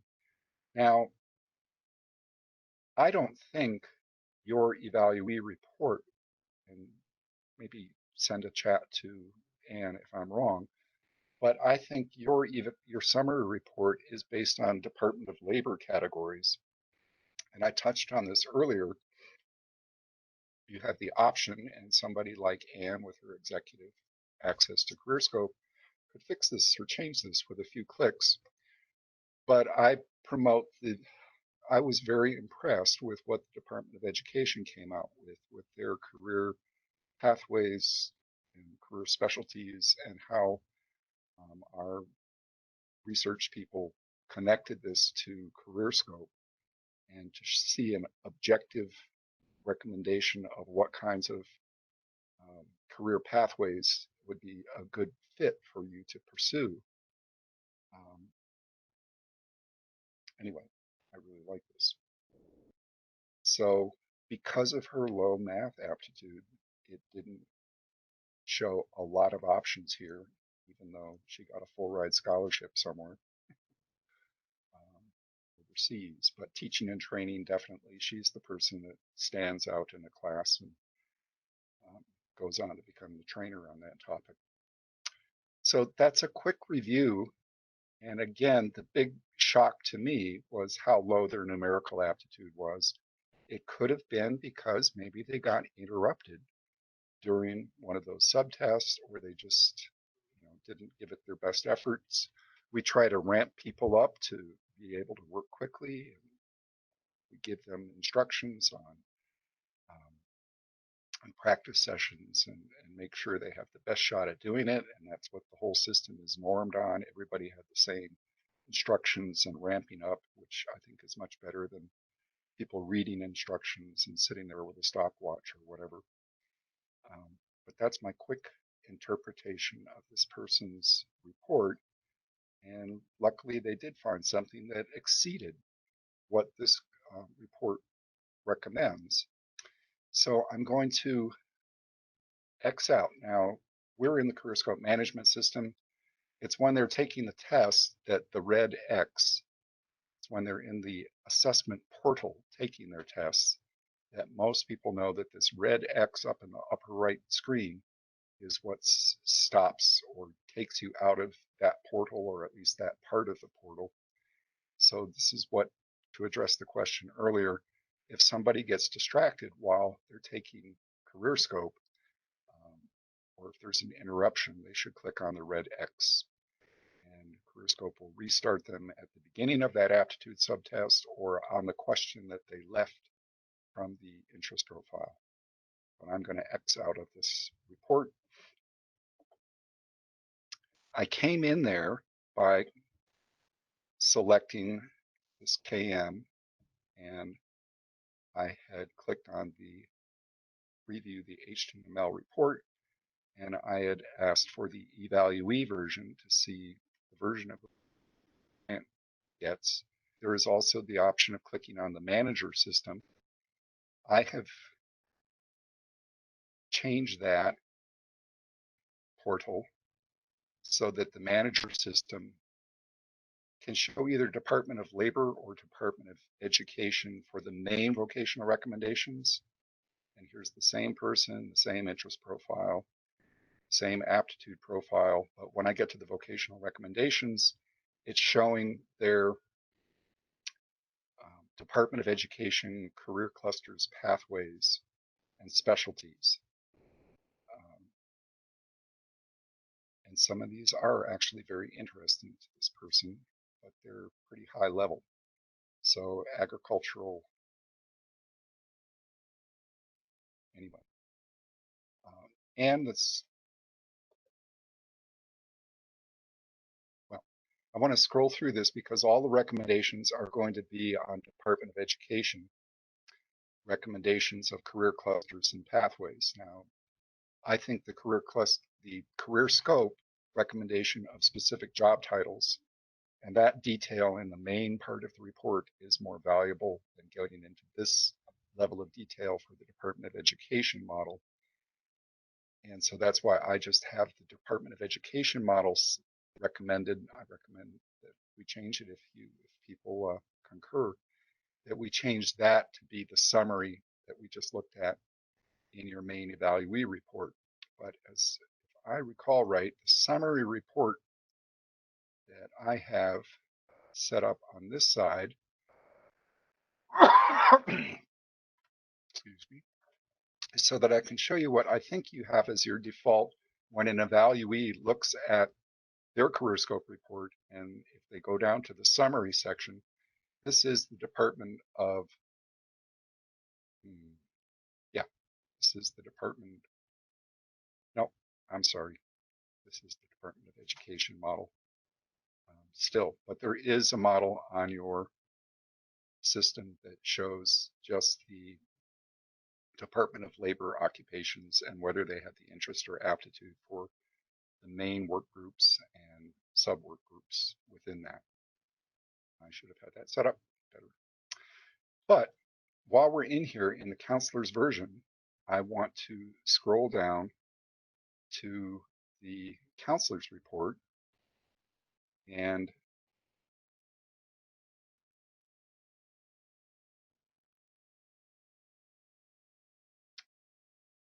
I took the page off that said counselor's report.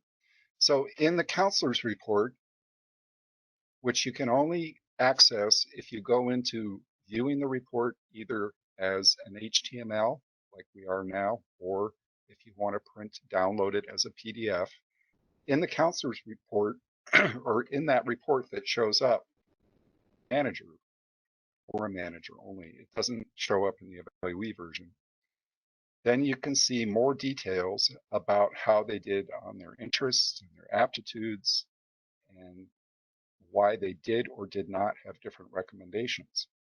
So the person had 4 likes, 3 question marks, and 7 dislikes for this section of the 145 questions for interest.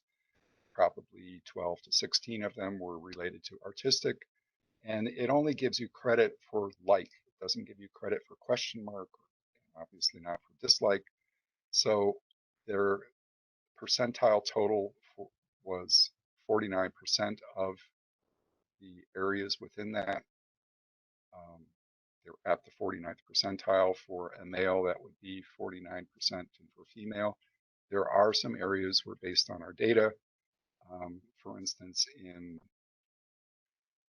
physical performing, they would be at the 75th percentile, but they would be at the 93rd percentile for females because of their responses to the interest area for physical performing. And so then it also, I'm going to downsize this a little bit over. It also does what's called an individual profile analysis for their interests. So they might have very strong interest in a lot of different things, or they might have very low interest in everything. And what CareerScope is designed for with the individual profile analysis is to find those interest areas that stand out from their overall interest profile. So their number 1 was humanitarian, their number 2 was scientific, number 3 was plants and animals, and then leading and influencing and physical performing were tied for 4. And that's what this is, the tabular data behind their interest profile. What I always notice is the client leans forward when you get to that bar graph. And I can scroll up to a bar graph example of their interest profile. So the bar graph, if they had very low overall interest, this dark line would be much closer to the baseline. If they had very high overall interest in a lot of different activities, this dark line would be farther away from the baseline. There are populations, and you will run into people who have no interest at all.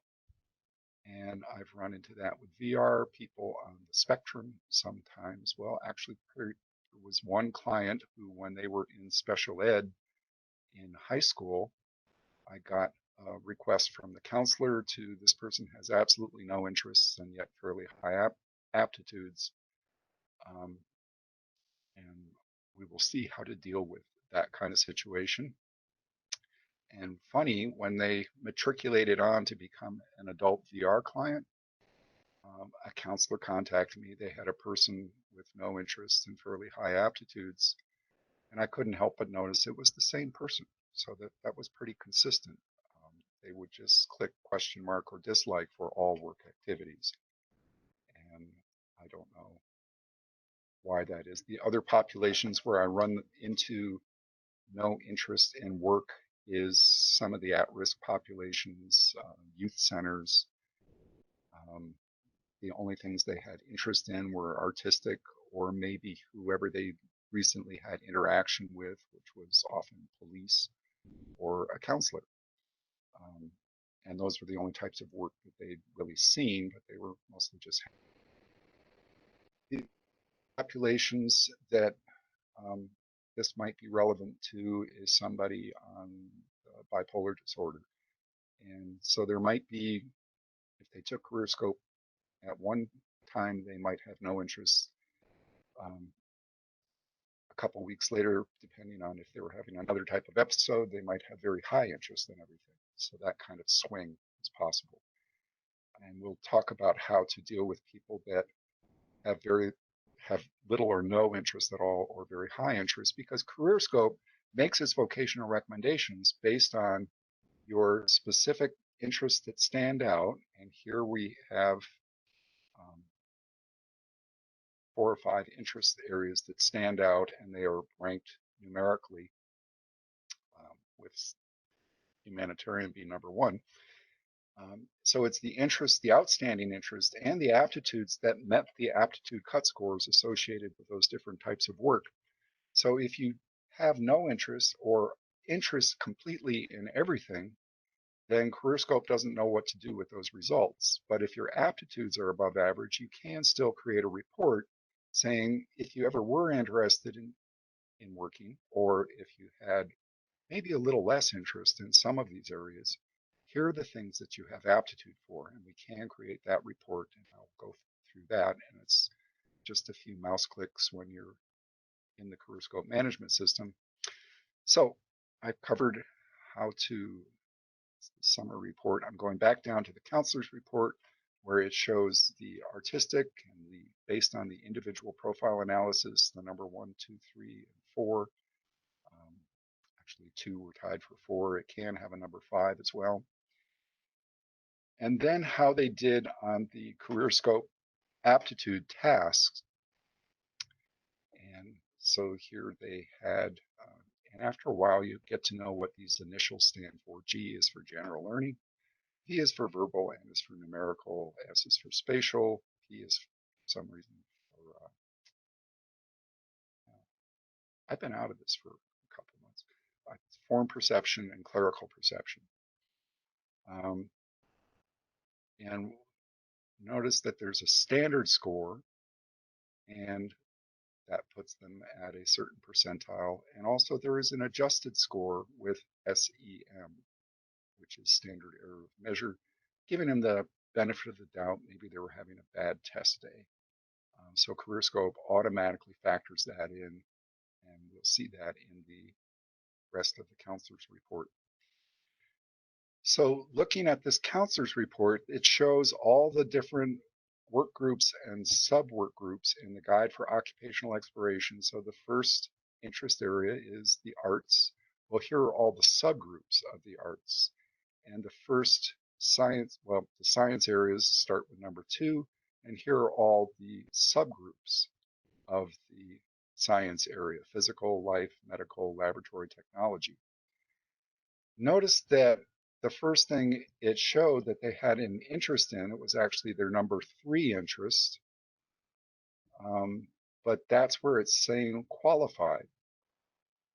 So in the counselor's report, this does, make sure this gets easy. The G, that's the general learning score of 100, and the N was 90 for numerical aptitude. If we scroll up, we'll see their numerical aptitude for N was actually 89. But with adjusted score, giving him the benefit of the doubt, standard error of measure, it was a 94. So 89 wouldn't make that critical cut score for numerical, but with the standard error of measure, it would. So qualified with standard error of measure, I confess that I thought it was for another semester of college when I first saw that report. Um, But so they more than met the G score cutoff, but they were in the standard score just short of the numerical. But with the adjusted score with standard error of measure, they did meet that score, and they did meet um, and were qualified for the other types. But notice in one of their even higher their higher interest area, science, they did not meet the cut scores even for laboratory technology. And again, with this individual, I was a little bit shocked. Um, so they either compensate well for their low math skills, although with the software that they teach, they have to have math. So maybe they were spacing out that day or whatever. Um, so these are all the different, you'll know them by the number 5, which interest area this is. Um, Number 4 is the protective type occupation, safety and law enforcement. They were qualified, met the cut scores, but it was not an area of interest for this individual. So it did not show up on the vocational recommendations report. And scrolling down, the social work occupation that they want had a higher, they met the G score, they more than met the G score and the V score, but they were pretty short on the numerical. So even with standard error of measure, and I don't know how much math, well, MSWs need to know statistics to know what they're dealing with empirically. So based on that type of work, um, even though they were interested, it was not recommended because they didn't meet the cut scores for that type of work. So this is going a little deeper into the counselor report showing, why didn't social workers show up in the recommendations? And now we see that within the social sciences, there are higher numerical requirements. And at least on this particular CareerScope test, they did not demonstrate the numerical aptitude for that type of work. So we're going to see more about the counselor report. Again, it's only available when you go to print or preview the report and you select manager. Regardless of how the rest of the report is configured, whether it's Department of Labor or Department of Education recommendations, the manager report will show up at the end of that and can be useful for showing people more details about why things were or weren't recommended. And here's where, from an ethical standpoint, um, if they really, really wanted to be a social worker or something in the medical sciences, this person is, I've been fooled before, but this person has the mental horsepower to compensate and get beyond the barriers. And like I said, I have a very low numerical aptitude myself, but if I study for 3 or 4 hours, get out of my right brain and into my left brain, some people say out of my right mind, um, I can be the data person and the math person, and I have worked hard late in life to memorize my times tables. Um, I never did hear if anybody knew what 6 times 7 was. But the other thing to notice here is spatial aptitude, and the subtest for spatial aptitude, which they did very well on. If the score of 100 was exactly average, they scored 114, they're in the 76th percentile. And that is also something that contributes to your G score, is spatial aptitude. From what I understand, I don't have all the numbers, but the biggest weighted factor that contributes to your N score is how you do on the numerical reasoning, which is subtest number 6. So again, I mentioned earlier that that has that combination of you have to know math, you have to understand the language of the story question, and you have to kind of envision it spatially a little bit. So that is the biggest contributor to your G score. And here's CareerScope level 5 interpretation help, there's a subtest for computation where it's just straight do these math problems. And then there's the numerical, which is story problems. A person can do really well on their computation. What if they did all 30 and got 25 or 30 right? That's going to contribute to their math aptitude being very high because it's fairly evenly weighted with how they do on the story problems, the numerical reasoning um, subtests. So there are these two tests that are contributing to the numericals. They can have a numerical that's way up there. And yet, because numerical reasoning subtest has a pretty highly weighted influence on the G score, their profile, their G score, can actually be lower than their score for numerical aptitude and spatial aptitude. So that's kind of a head scratcher for people when they first run into it, and it's pretty rare, but that does explain if we want some advanced um, training on interpretation of CareerScope, it could be going up to their graph again, sorry to scroll like this for their aptitude. It could be that their math is way up here above average. And their spatial aptitude, which is just from that one test on object or pattern visualization. And the numerical is based on how they did on the computation and the numerical reasoning. And they really did well on computation, and that brought it up here above the average range. And yet they didn't do well on that task for numerical reasoning. They still got a high math profile, and they did well on the word meanings, but they could still have a much lower G score, general learning, than you would normally expect from a person with that high spatial aptitude, high numerical aptitude, and high word meanings, verbal aptitude. They could still, because they didn't do well on the numerical reasoning, they could still have a lower general learning. It's probably not going to cut them out from anything, but it could. There's, for instance, the medical sciences, we'll scroll back down, require a G score up here in the 115 area to get into those types of sciences. So sorry if I'm scrolling fast, but I'm going to go back down to the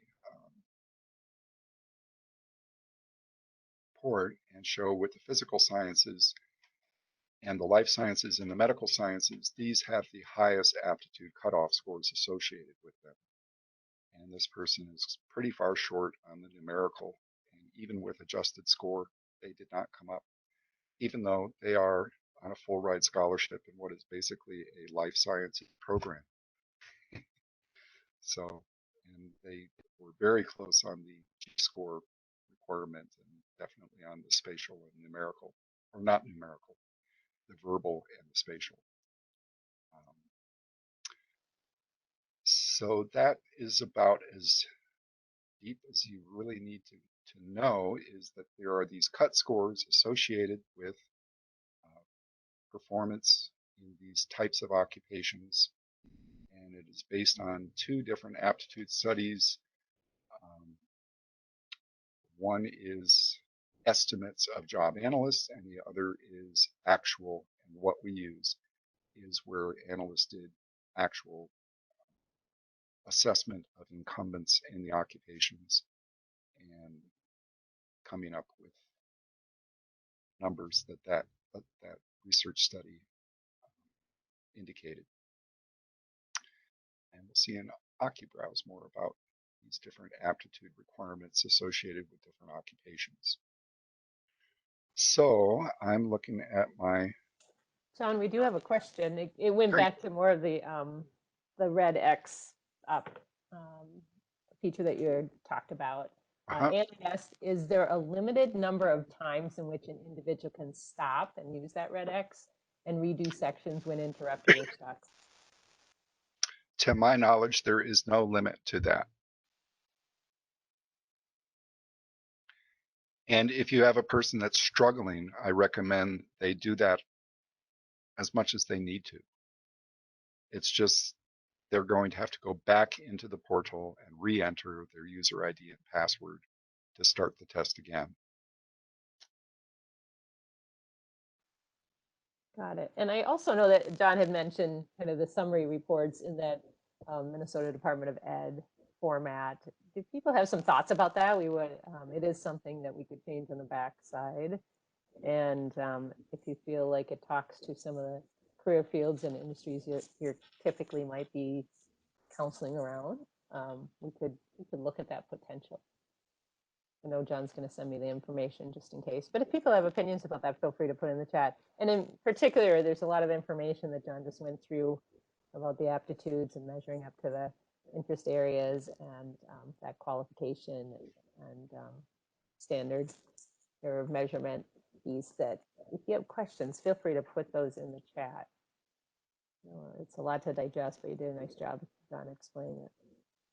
Oh, good. I'm also tempted to put the 6 times 7. I'm going to do it and just make sure everybody's awake after lunch. So answer that question in the chat to tell me 6 times 7 as well, that you're all there and thriving. So. And if you're an old hippie, like maybe I am, you'll also know if you read The Hitchhiker's Guide to the Galaxy, it is also the answer to the ultimate question of life.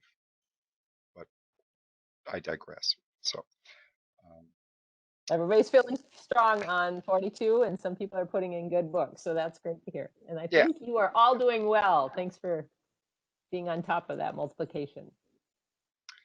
I want to hit again on the helping people really know what their higher aptitudes are and what their lower aptitudes are so they can compensate for them, but also what their higher aptitudes are so that they can use them.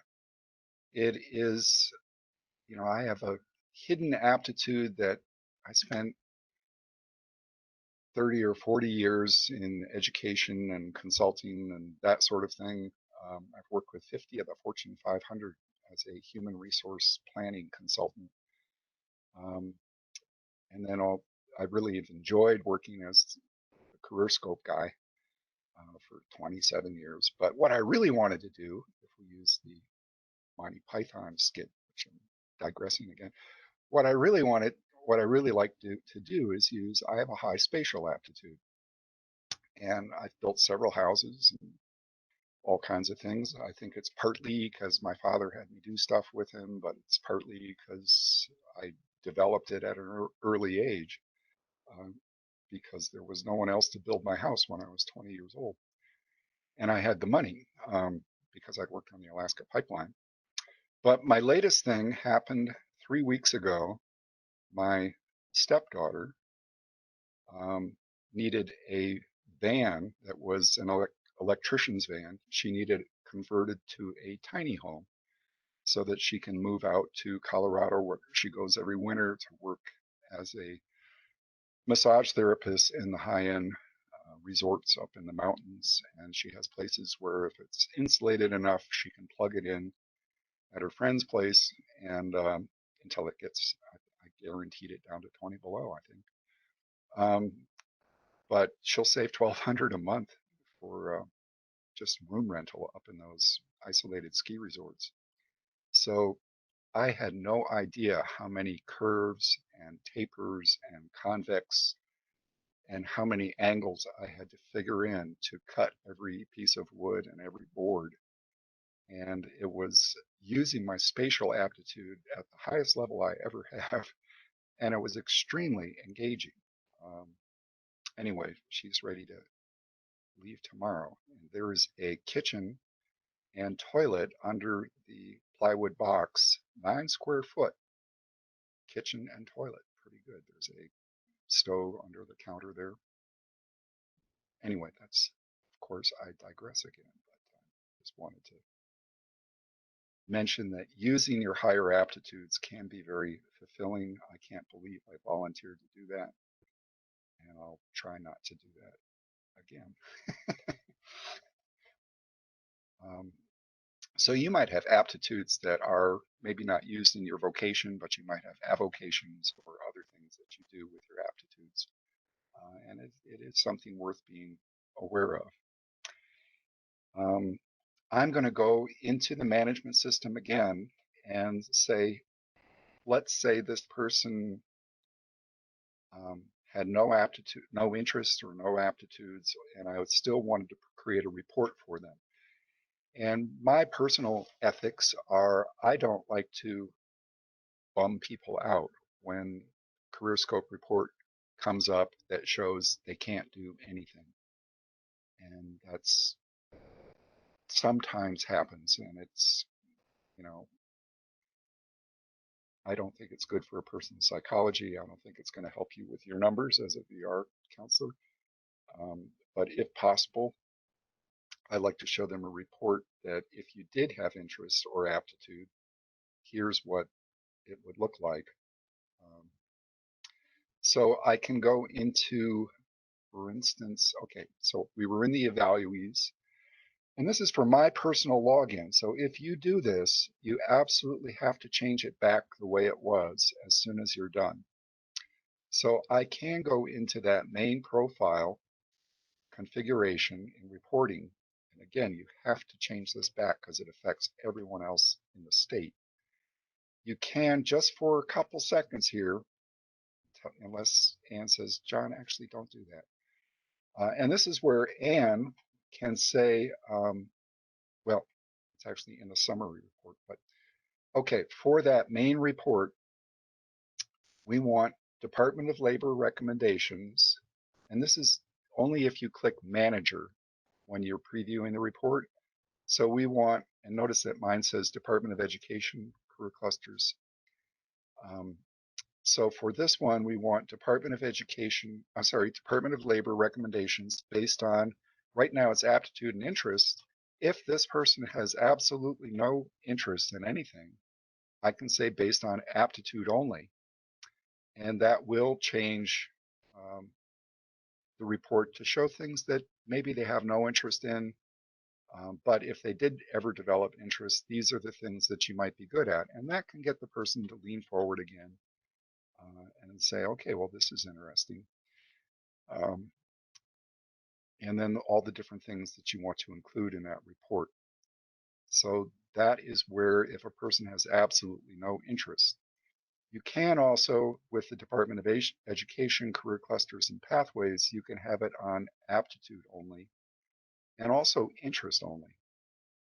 If they had no um, aptitude for any of the occupations, if they didn't meet the cut scores, well, then schooling also might be something that's in order.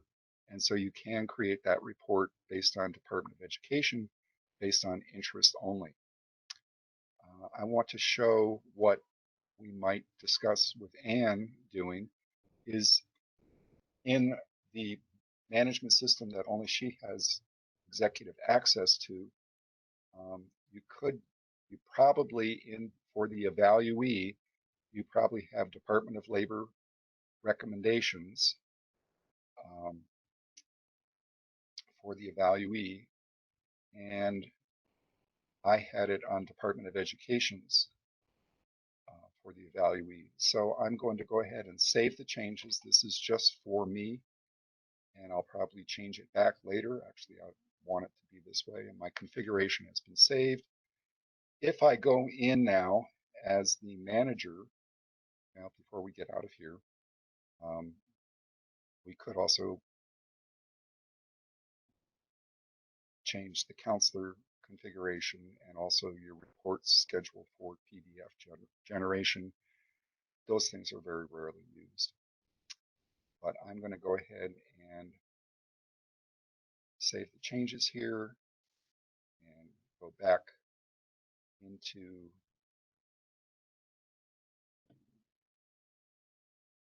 can't get up to the go away thing. So now we go back into the evaluees. We're in the same person. We're going to preview the HTML report. We're going to look at it as a manager. And when we get down to the end of that, assume it's this. I'm going to scroll through all the recommendations or interests and aptitude and get down to that summary report. And just to show you what your existing report for summary, from what I know, currently looks like. And we have to get down all these things to the summary. And this is because I said recommendations, I think, based on aptitude only. So there were a lot of recommendations. Now I'm going to get down to the summary report. Oh, come on. And it's the counselor summary report. So this is, sorry about the delay.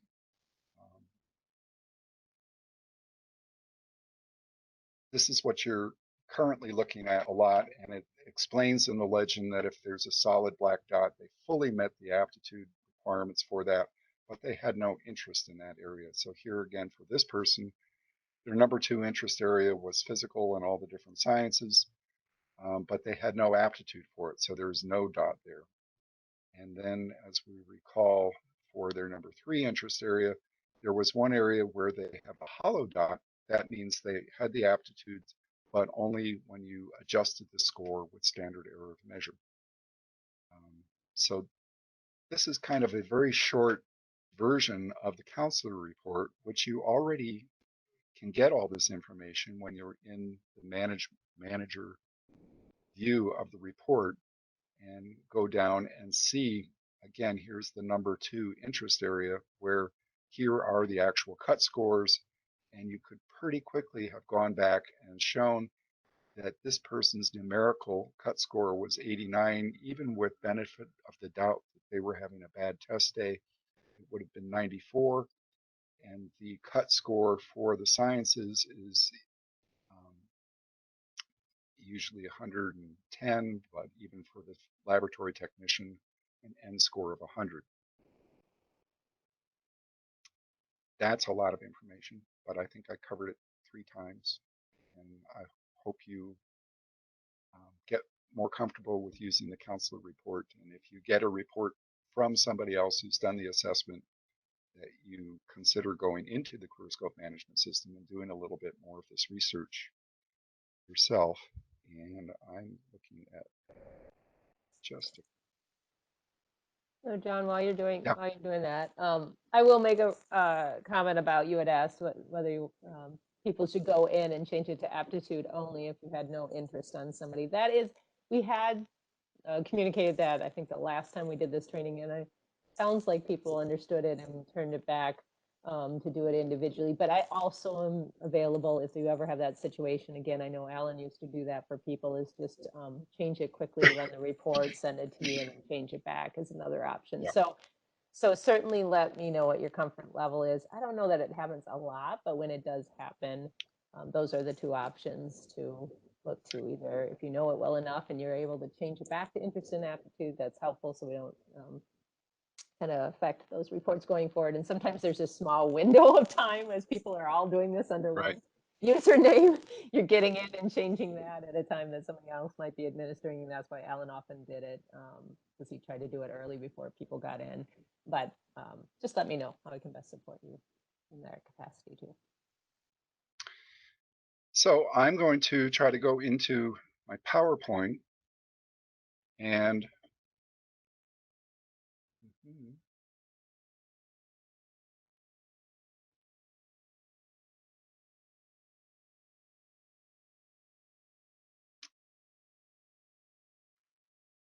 so we've hopefully covered beginners to advanced and some background on aptitude assessment and administering the assessment, report interpretation, the USDOL and the USDOE, Department of Education, have 2 different sources of data that we can use for further career exploration. There's different types of reports and reconfiguring uncommon results such as no interest or no aptitudes. Yep, we're covering stuff. So CareerScope, just real quick, going to go through some of this review here, is based on interest and aptitude. It's got ONET, it's got DOT job titles. It's got career clusters, pathways, and specialties. It's a basis for setting career goals, selecting education or training programs, thus ensuring a higher likelihood of success, school and work. And one of our major customers is State VR, and and also workforce development, the VA, the RNE. They use it up there in Missouri and Minnesota. Um, Anybody who is GI Bill eligible can take CareerScope for free at the if you Google CareerScope because it's so huge, the Vet Success website comes up, but they don't help you much with interpretation. And then public and private VR. I've spent a lot of time working with IARP, the International Association of Rehabilitation Professionals, and up there you have MARP, the Minnesota Association of Rehabilitation Professionals. And these folks really use a lot of these assessments and also the OccuBrowse, which we're still going to look at a little bit more. The Minnesota Department of Corrections uses CareerScope at all their facilities. And then also schools, colleges, education agencies, nonprofit service providers, which is where I first met Ann.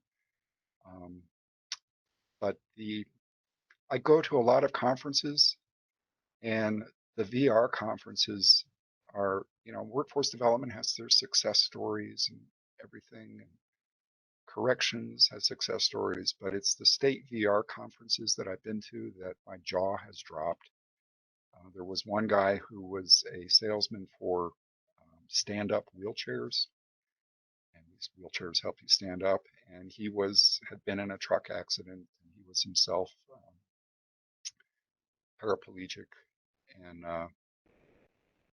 at the beginning of one year's conference, and this was in Missouri, the head of the association for that year said, "We have a special guest speaker today. If you could come up to the podium." And this guy walked up to the podium and demonstrating that wheelchair for several years helped reinvigorate his nerves that allowed him to stand on his own 2 feet again. And I mean, we'd known this guy as a person in a wheelchair, and to see him walk up to the podium, you don't get that kind of miracle at many conferences. So I just really appreciate the work you do. When you have a success, it can be an incredible thing. And I'm very honored to be working with you guys. And I digress. Um, Going through here a little bit. This is a little bit old information now, but to let you know that WIOA and CareerScope and Pathways, career pathways in the Department of Education, as we've seen, they have a very well thought out career pathways model with the 16 career clusters, the 70, I think it's 77 career pathways, and 1,800 career specialties. And that is how your state education system is set up, to my knowledge. But the Department of Labor in WIOA has a reference to career pathways, and its regional sector strategies for the development of career pathways that support job seekers and meets the needs of employers. It doesn't necessarily have any reference to the Department of Education career pathways. It's employers, and you might sit in on some of these meetings, who are coming up with sector strategies for what are career pathways based on local needs. Um, Sometimes they want you to get people into these career pathways based on local needs, regardless of assessment data. I used to be a workforce development person, and they did not want to hear about, yeah, but what would be good for the job seeker when they were trying to cater to employers. So just to help you be clear on, there's two different definitions or interpretations of what career pathways are. Um, and CareerScope uses the Department of Education's career clusters, pathways, and specialties. So CareerScope's used a lot with targeted occupational exploration, which we can look at with OccuBrowse, training plans, IEPs, career pathway selections. We have Spanish administration, audio administration, untimed. And then what is CareerScope what is aptitude? And suppose that two people of similar IQ have the same opportunity to learn, they attend the same training or classes, study the same material, and practice the same length of time. One acquires the knowledge or skill easily, the other has difficulty and takes more time if they ever master the skill. These two people differ in aptitude for this type of work or study. Um, and that, I've seen people whose IQ is way above mine, but they can't do spatial like I do. And other people who don't know a lot, but like that 8-year-old kid who knew the answer to 6 times 7 in zero point 0.2 seconds. There are people that have um, special aptitudes. So they could also be called special knowledges or special intelligences. Um, and another Minnesota related thing, I, in my checkered career, used to sell industrial training products, and it was 3M who was my biggest customer because the people who worked out on the floor, the plant maintenance people who needed to know how to fix the machines when they broke, they would get a 25 cent an hour um, raise every time they completed these workbooks we had for helping you practice spatial aptitude exercises. Because when the machines broke down out on the floor and 20 people were standing around, the faster these guys could figure out how we're going to take this apart, which way is righty tighty when you're working up behind your back, those kinds of um, very quick um, neurological reactions had a huge impact on the bottom line. So they did constant exercises on keeping their spatial aptitude at the max.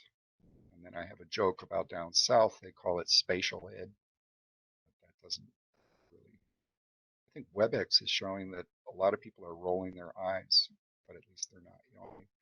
So aptitude is variously defined as the specific ability to facilitate learning a job. That's in Department of Labor literature. Specific ability needed to facilitate learning a job. Some other synonyms or whatever is aptness, suitability, readiness, tendency, a natural or acquired disposition for a, actually the WebEx thing is for a career or for a particular activity. And then I like this because in WIOA, you are sometimes sitting next to adult education people. And if they ask what's aptitude or what's career scope, it assesses the innate component of a competency. And educators, there's competency-based education and all that.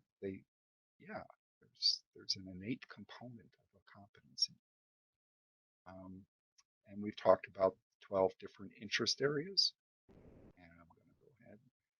And this is, we've got the 12 interest areas on the left that CareerScope uses, and most of you are familiar with Holland codes.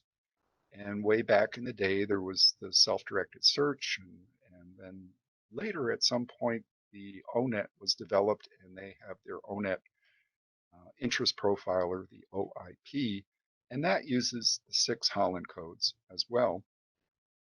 And there was a guy named Lawrence Jones who was head of career development program at North Carolina State, who did a factor analysis and a bunch of research. And this is all makes sense to me, but this is where in the right column, you notice for the realistic Holland code, it corresponds to plants and animals, protective, mechanical, and industrial.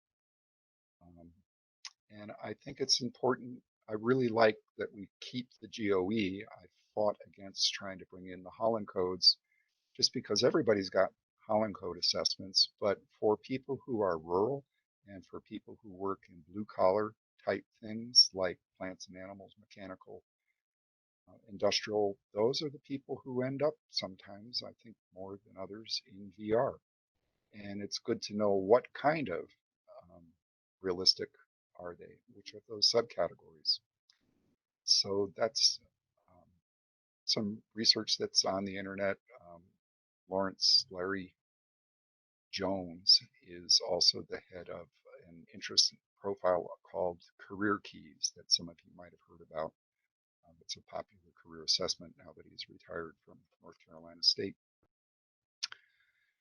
The difference between ONET and the Dictionary of Holland occupational codes, um, and I can't always,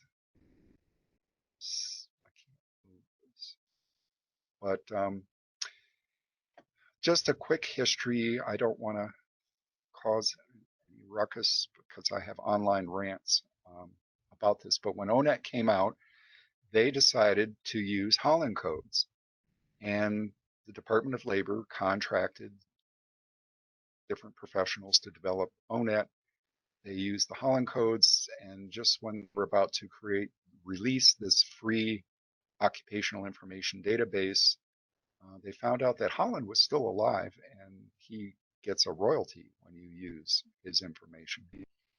Um, so you can copyright something that is the idea, but not how it was packaged. So they redefined what the 6 different Holland code areas were, and then reassigned different trigrams or diagrams of what, for instance, architects are supposed to be in the ONET OYP are supposed to be artistic, realistic, investigative, whereas Holland's 30 years of research showed other things.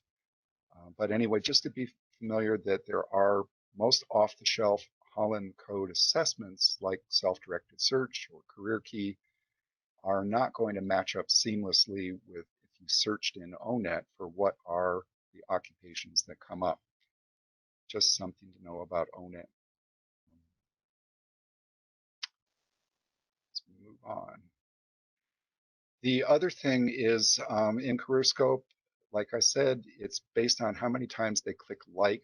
That question mark when they're taking the interest inventory, question mark and dislike don't count for anything.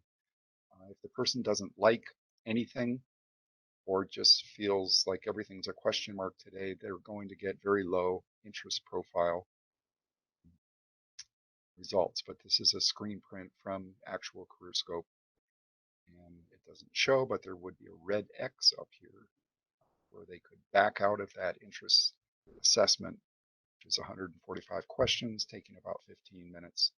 They could back out, and when they log back in, they would be on this question again um, to answer it. And the next screen is some of the screen from the aptitude assessment section. And I just want to point out there's objective assessment versus self-report assessment.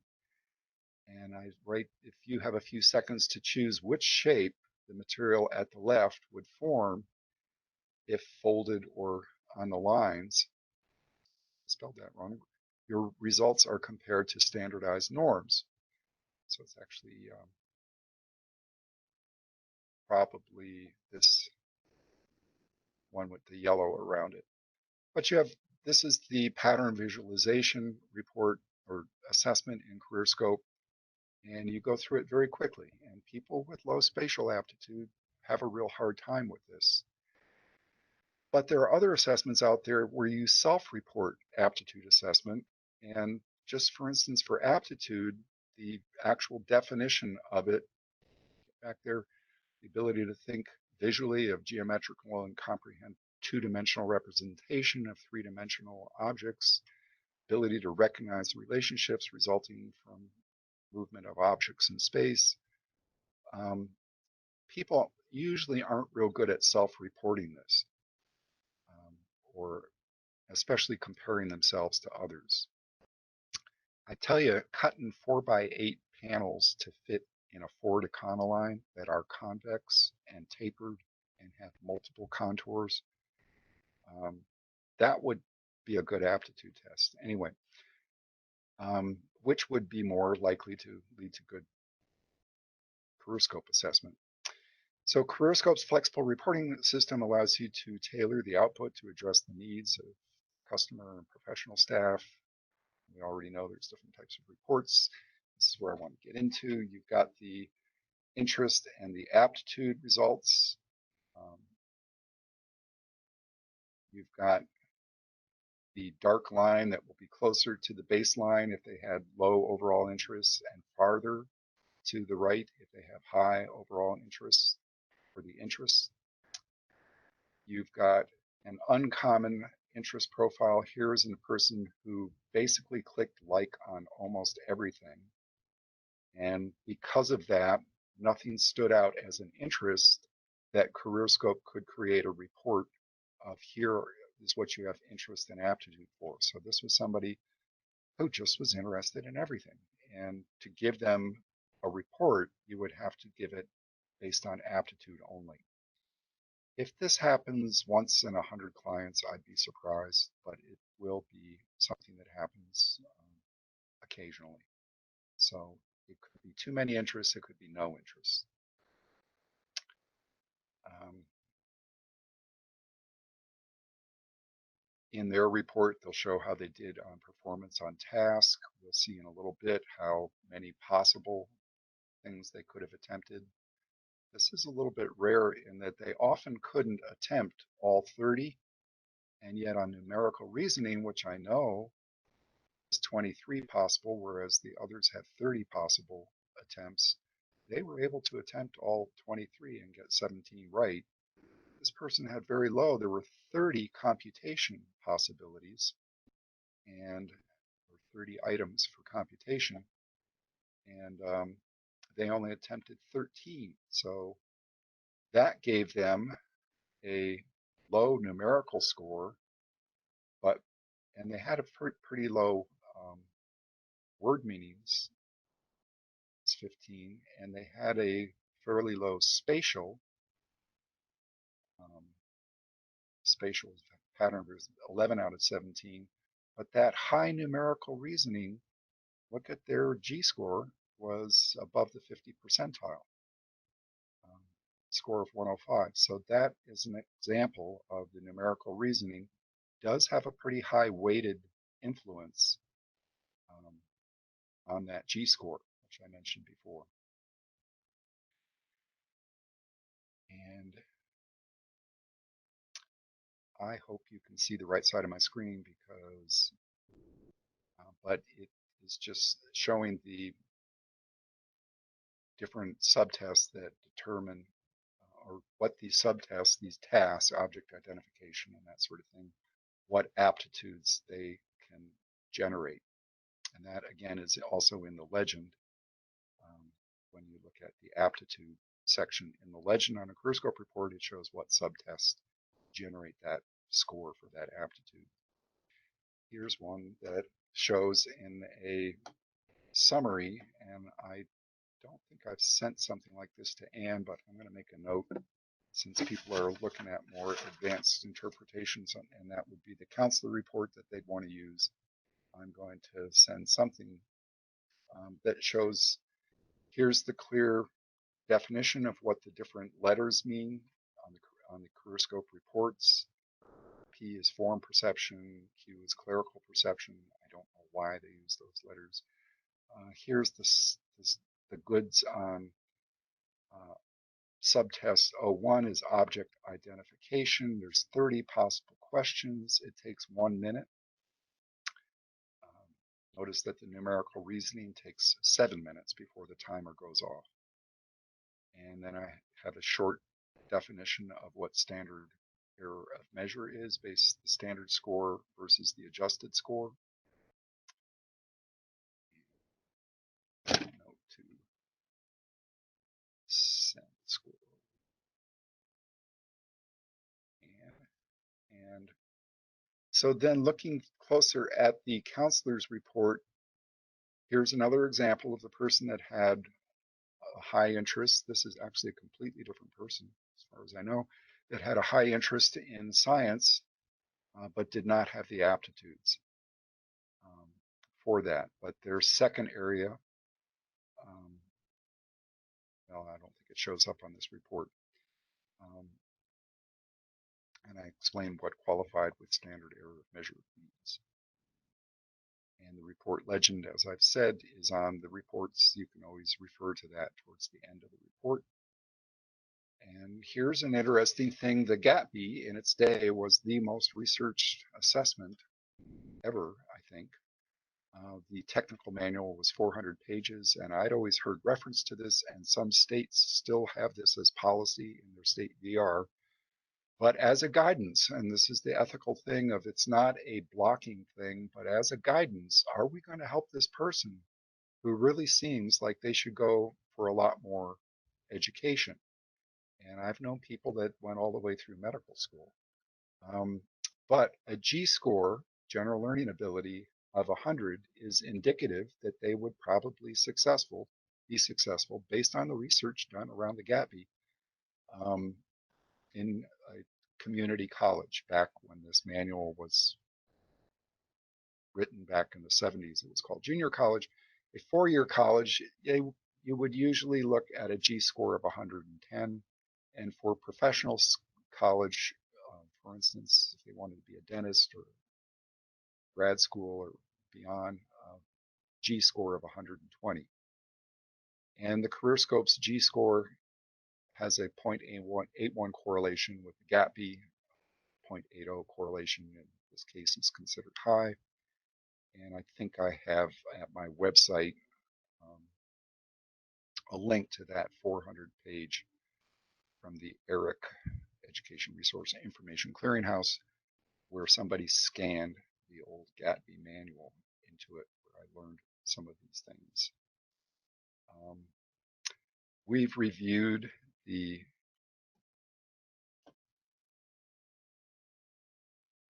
career clusters, pathways, and specialties, and that could be the main report. Um, but what we want is the Department of Labor's report. And we are leaning towards having the career clusters and pathways as the summary report that goes with your report that goes to the client, to the evaluee. And again, it gives that percentile of career specialties within the career pathway that the person has both interest and aptitude for. So this is their number 2 interest area.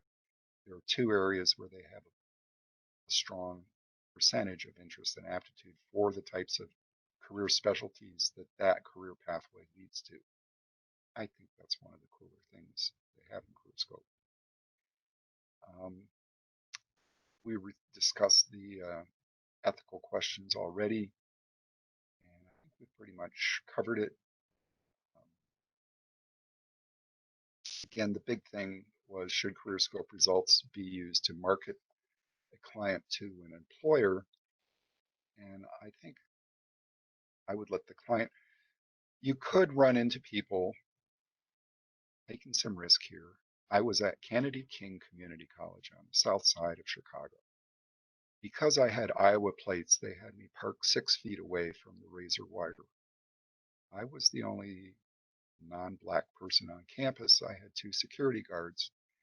They wanted a demonstration on CareerScope. A bunch of people came. It was a wonderful community. A lot of people involved in learning. I felt very privileged to be there. But some of them had law degrees and education, and they really wanted to check and make sure CareerScope wasn't discriminatory. And all I could say is, out in the Iowa farm fields where more and more kids just play computer games and don't do stuff because everything's so expensive and the agricultural world is dangerous and big equipment. A lot of them have, I think, very low aptitudes because they don't expect, they buy their clothes instead of making them from patterns. They don't fix things. The myth of the Iowa farm kid is pretty much gone, but I think the same thing can happen in an inner city environment. And so there will be people, but there are other people that have picked up aptitudes and skills from all kinds of activities that they're involved in and will surprise you. Anyway, um, so CareerScope, some people are worried that it can be discriminatory. So because of that history, and that history ended back in the 80s as that being an issue that was being discussed a lot. Okay, ended in the 90s maybe. But you will run into people who think that aptitude is a risky thing to use to market a client to an employer. However, your client, the person, the evaluee, if they think it's helpful, if I was trying to sell myself as a person who can convert a van into a camper, I might show my spatial aptitude results. But I've also practiced on CareerScope for many years. So moving on here. So there are different things new in CareerScope. We have started closed captioning in the intro video, multiple search filters, um, completed assessment results. It was actually Voc Rehab counselors that I passed on their requests that we have the closed captioning and the audio version of it. So there are accommodations to whatever extent that we can. We were not able to have sign language administered in a little window like we're all looking at right now for administering CareerScope. And we looked into it and it just couldn't be done. So you have some handouts. You've got, well, you know what handouts you have, but one of them is going to be the CareerScope Online OccuBrowse Guide. And I've pretty much summarized everything, and I have time to do my last section here. So I'm just going to end with way back in the day, a guy named Frank Parsons, considered the father of career guidance, said, in the wise choice of vocations, there are three broad factors: a clear understanding of yourself, your aptitudes, your abilities, interests, ambitions, resources, limitations, and their causes, a knowledge of the requirements and the conditions of success, advantages and disadvantages. I can't read that because of something. Opportunities and prospects in different lines of work, and true reasoning the relations of these two groups of facts. That was written in 1890. So as he says, there are other things to factor in besides aptitude and interest when you're helping a client make a decision on what to do and whether Voc Rehab is going to help them and how they can help them. Oops, it says I'm a VRI representative. My contract ended, but I still do training for them. And I'm anxious to get on to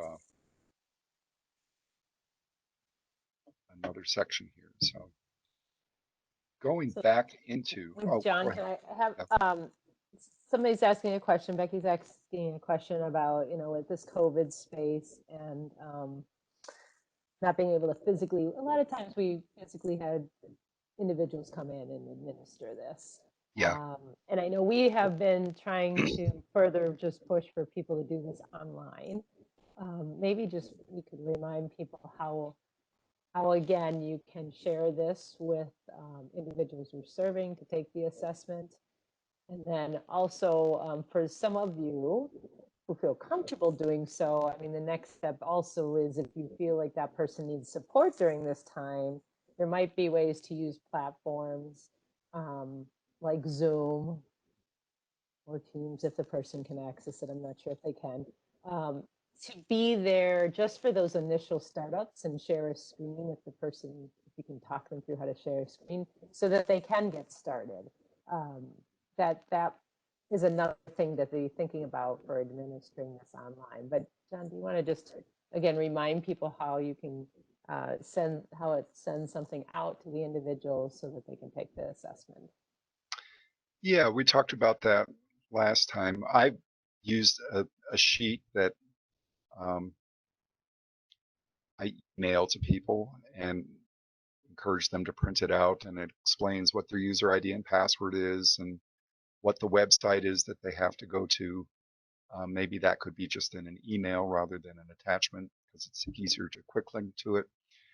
I know that other state VR do allow at-home taking of the assessment. CareerScope VRI does not require it to be a proctored assessment.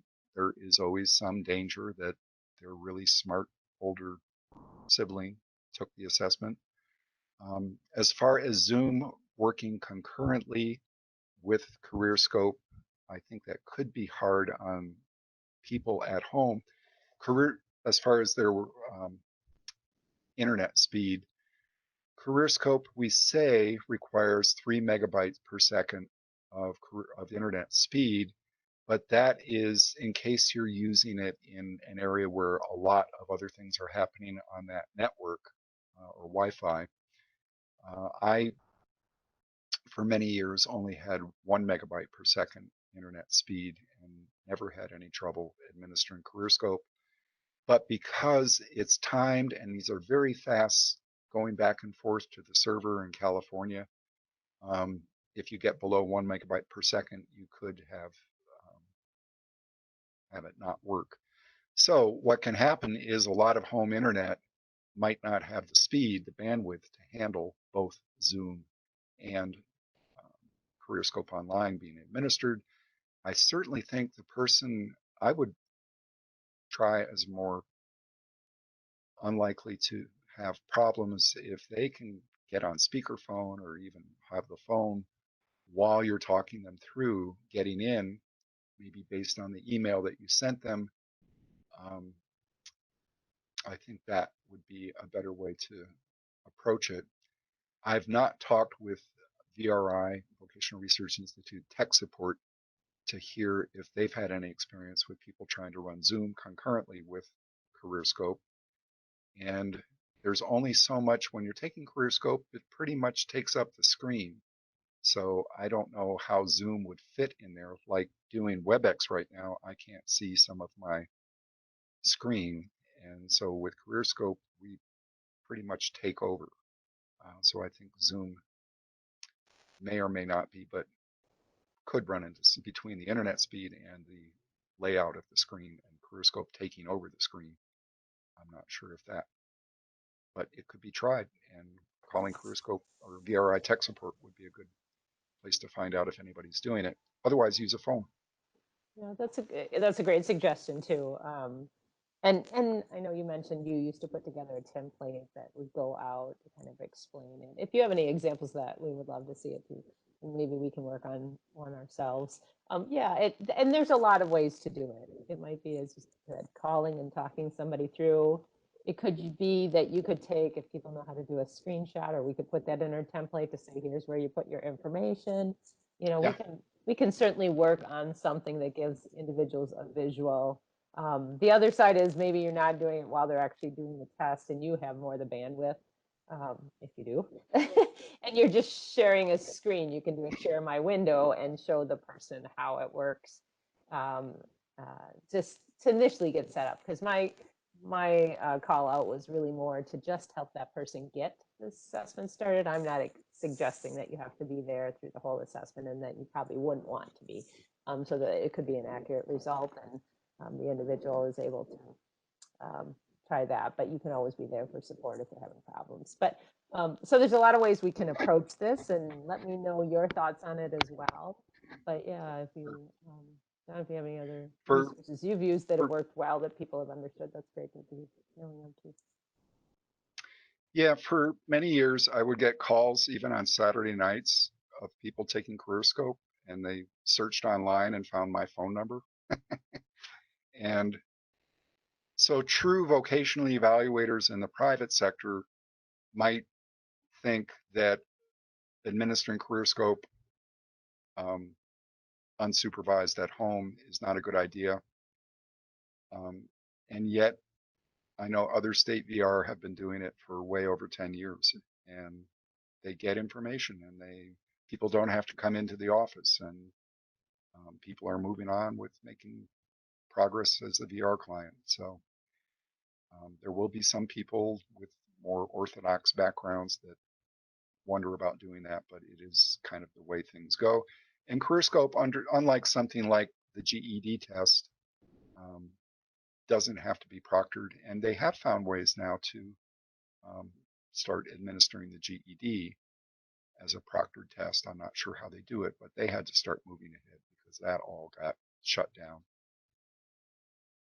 Okay.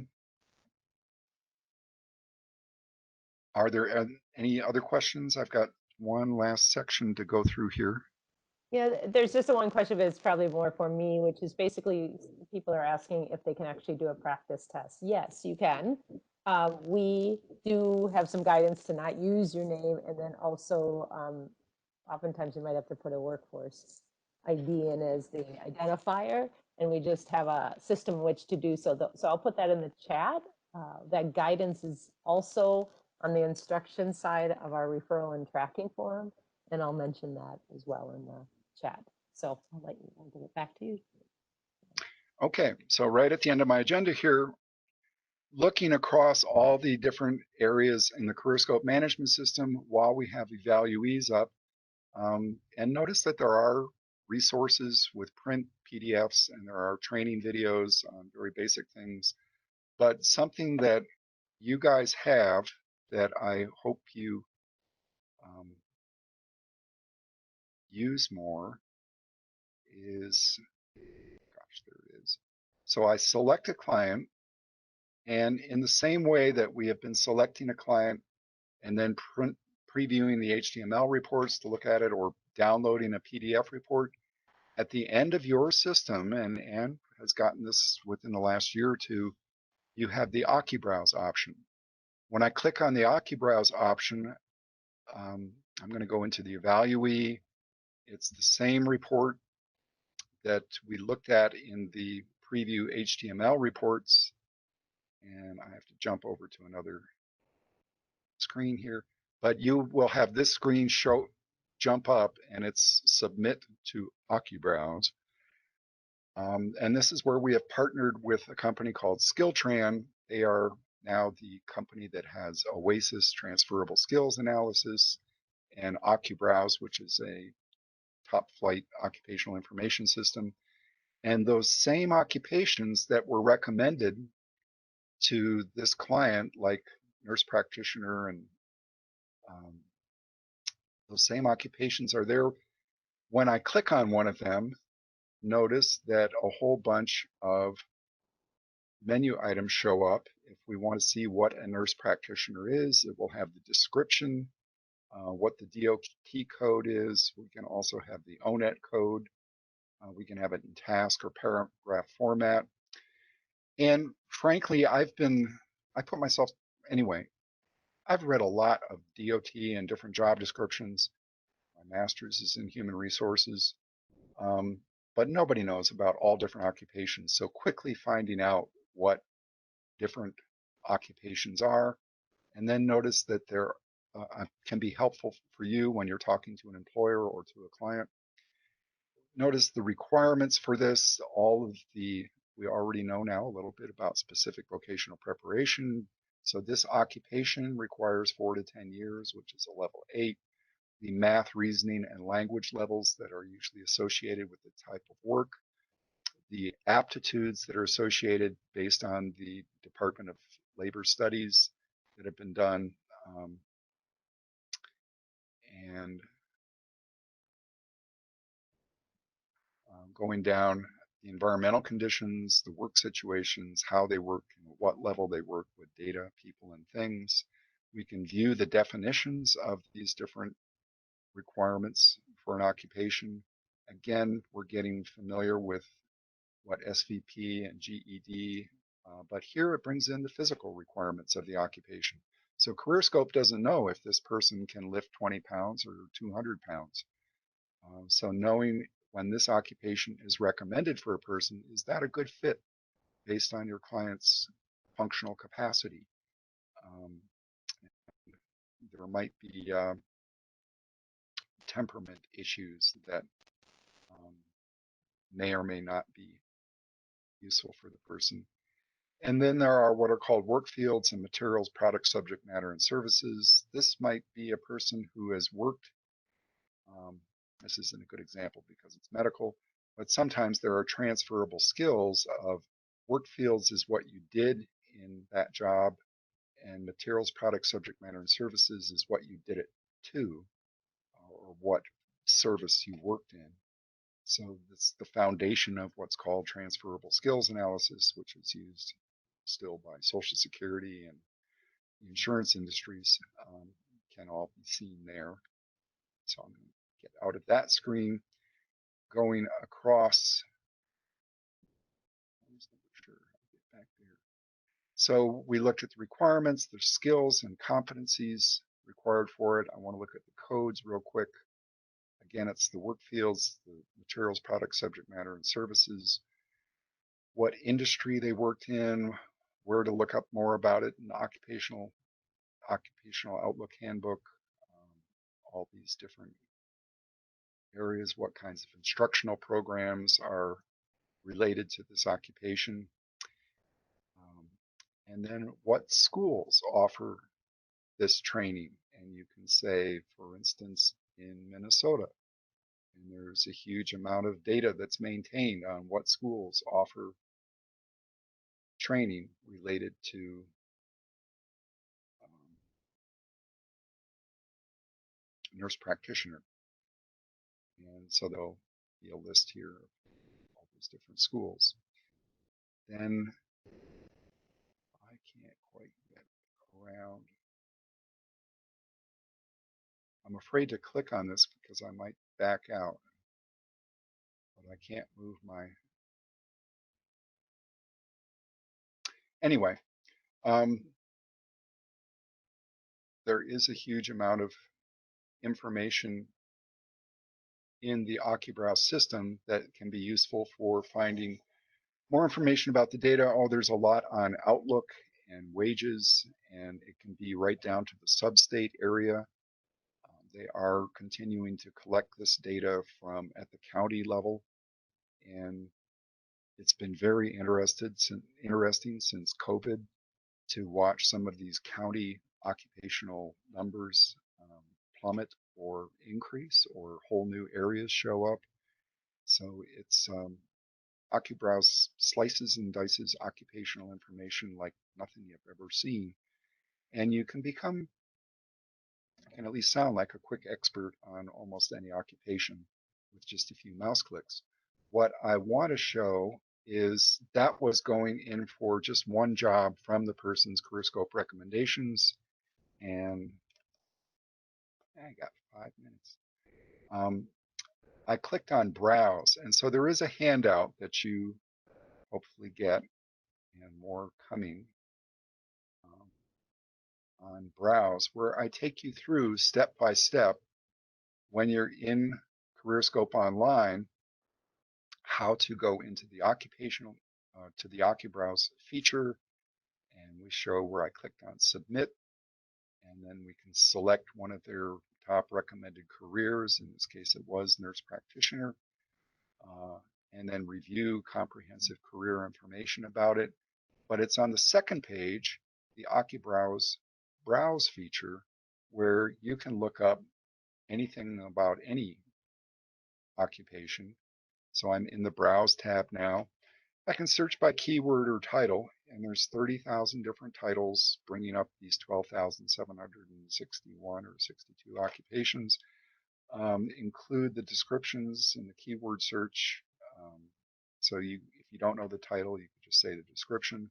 I have found jobs that nobody could figure out what it was, and being able to search in the description uh, has been really useful. When you're doing disability determination, you have to accurately reflect from the DOT what the person's job title was. And sometimes they had an off the wall job title that doesn't show up anywhere, and yet they did something that developed skills and required their physical abilities, and that has to be put in order to do an accurate transferable skills analysis and see if they qualify for insurance or disability, whatever. So that can be very useful for looking up occupations. Um, there's a worker trait search where you can ask for things like, what are all the occupations based on strength that are perhaps sedentary or require only up to light lifting?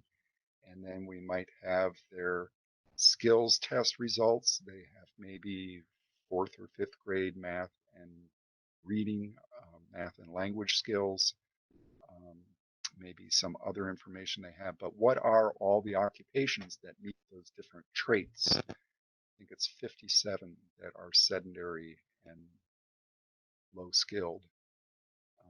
And a lot of those, because the DOT is low, things like security camera monitor, um, are debatable, although there are still people that do that. So the the worker trait search is an awesome tool. You can also go in by occupational groups. For instance, I couldn't find the job title of a guy that used to make seats for Harley Davidsons, for motorcycles. And when we looked at the description, it got confirmed in the designated industry codes. There are things like leather industry. He was a saddle maker, and the exact same job description and the exact same skills. But to find what is that job title, um, it was helpful to both be able to search on keyword and description and also to go into, I knew he was working leather, and what are some of the job titles in this system that in the dictionary of occupational titles that represent what he was doing. So you can also go in through all the career pathways, the different instructional programs. If somebody did get this training at this type of occupational goal, what are all the occupations that they can get? So, for instance, somebody got a job in public relations and or no, they were finishing their degree in public relations and really didn't like the idea of going to work for corporate and doing public relations work, and yet here they were finishing up their degree. And so I used this and brought up artist manager. And I used to hire people through their managers, like people on the speaking circuit. Their manager, their agent would call me. So it might be in the arts or it might be speaking, but attach yourself. You can attach yourself with your skills to a person who's doing really cool things. And they really liked hearing that. They never heard it in their 4 years in their public relations training program, but they could be a personal agent, an artist manager of some sort. We also in OccuProwse can crosswalk between all the military occupations and all the civilian occupations. So a person coming out of the military, helping them translate their militaries into civilianese can be very useful. And with that, I see I've gone 1 minute over. If anybody has any questions, I'll be here for as long as it takes, but I think I'll turn it back over to Ann. Great. Thanks, John. Um, so a couple of last minute things. Somebody had just asked if do we have access to OccuBrowse and counselors have access to OccuBrowse? Yes, that's why we're showing it. It hasn't been used. We had 150 administrations to just try out, see if people were using it. I think we had all but like, I don't know, less than 10. I want to say it was like 3 to 5 that people have used. That's why we're showing it today, but we didn't have an opportunity to have this the last time we had the training. So that's why we really wanted to um, further encourage it today. You can add it when you pre-register people and check it, and you can add it after somebody has taken it. So that is an option. And then the last thing I would just say is I'll put in the chat. I know we're a little past time. There was another poll. I don't know if anybody wants to do a poll, but I'm going to put in the chat the information about our evaluation. You will get this in an email too, but if you like to do the evaluation right when it's fresh, it is going in the chat right now where you could just click on that. It should take you to a Microsoft form to fill out the evaluation per day, or you can copy that into a browser as well and complete it. Should take less than 3 to 5 minutes is what I would say. But I want to thank John so much today for presenting to us. It's a lot of great information, a lot to digest on if you're first seeing this and a beginner. I know it's a lot to digest, but as you get more and more experience, a lot of these things will kind of click of what you've experienced and put into practice. And I just want to say how much we appreciate John for coming out of retirement to do this for us as well. It's really been helpful. So let me know also where we can best support you in this vocational assessment area. And thanks everybody for attending, and thank you to our captionists and our sign language interpreters for assisting today. Thank you all.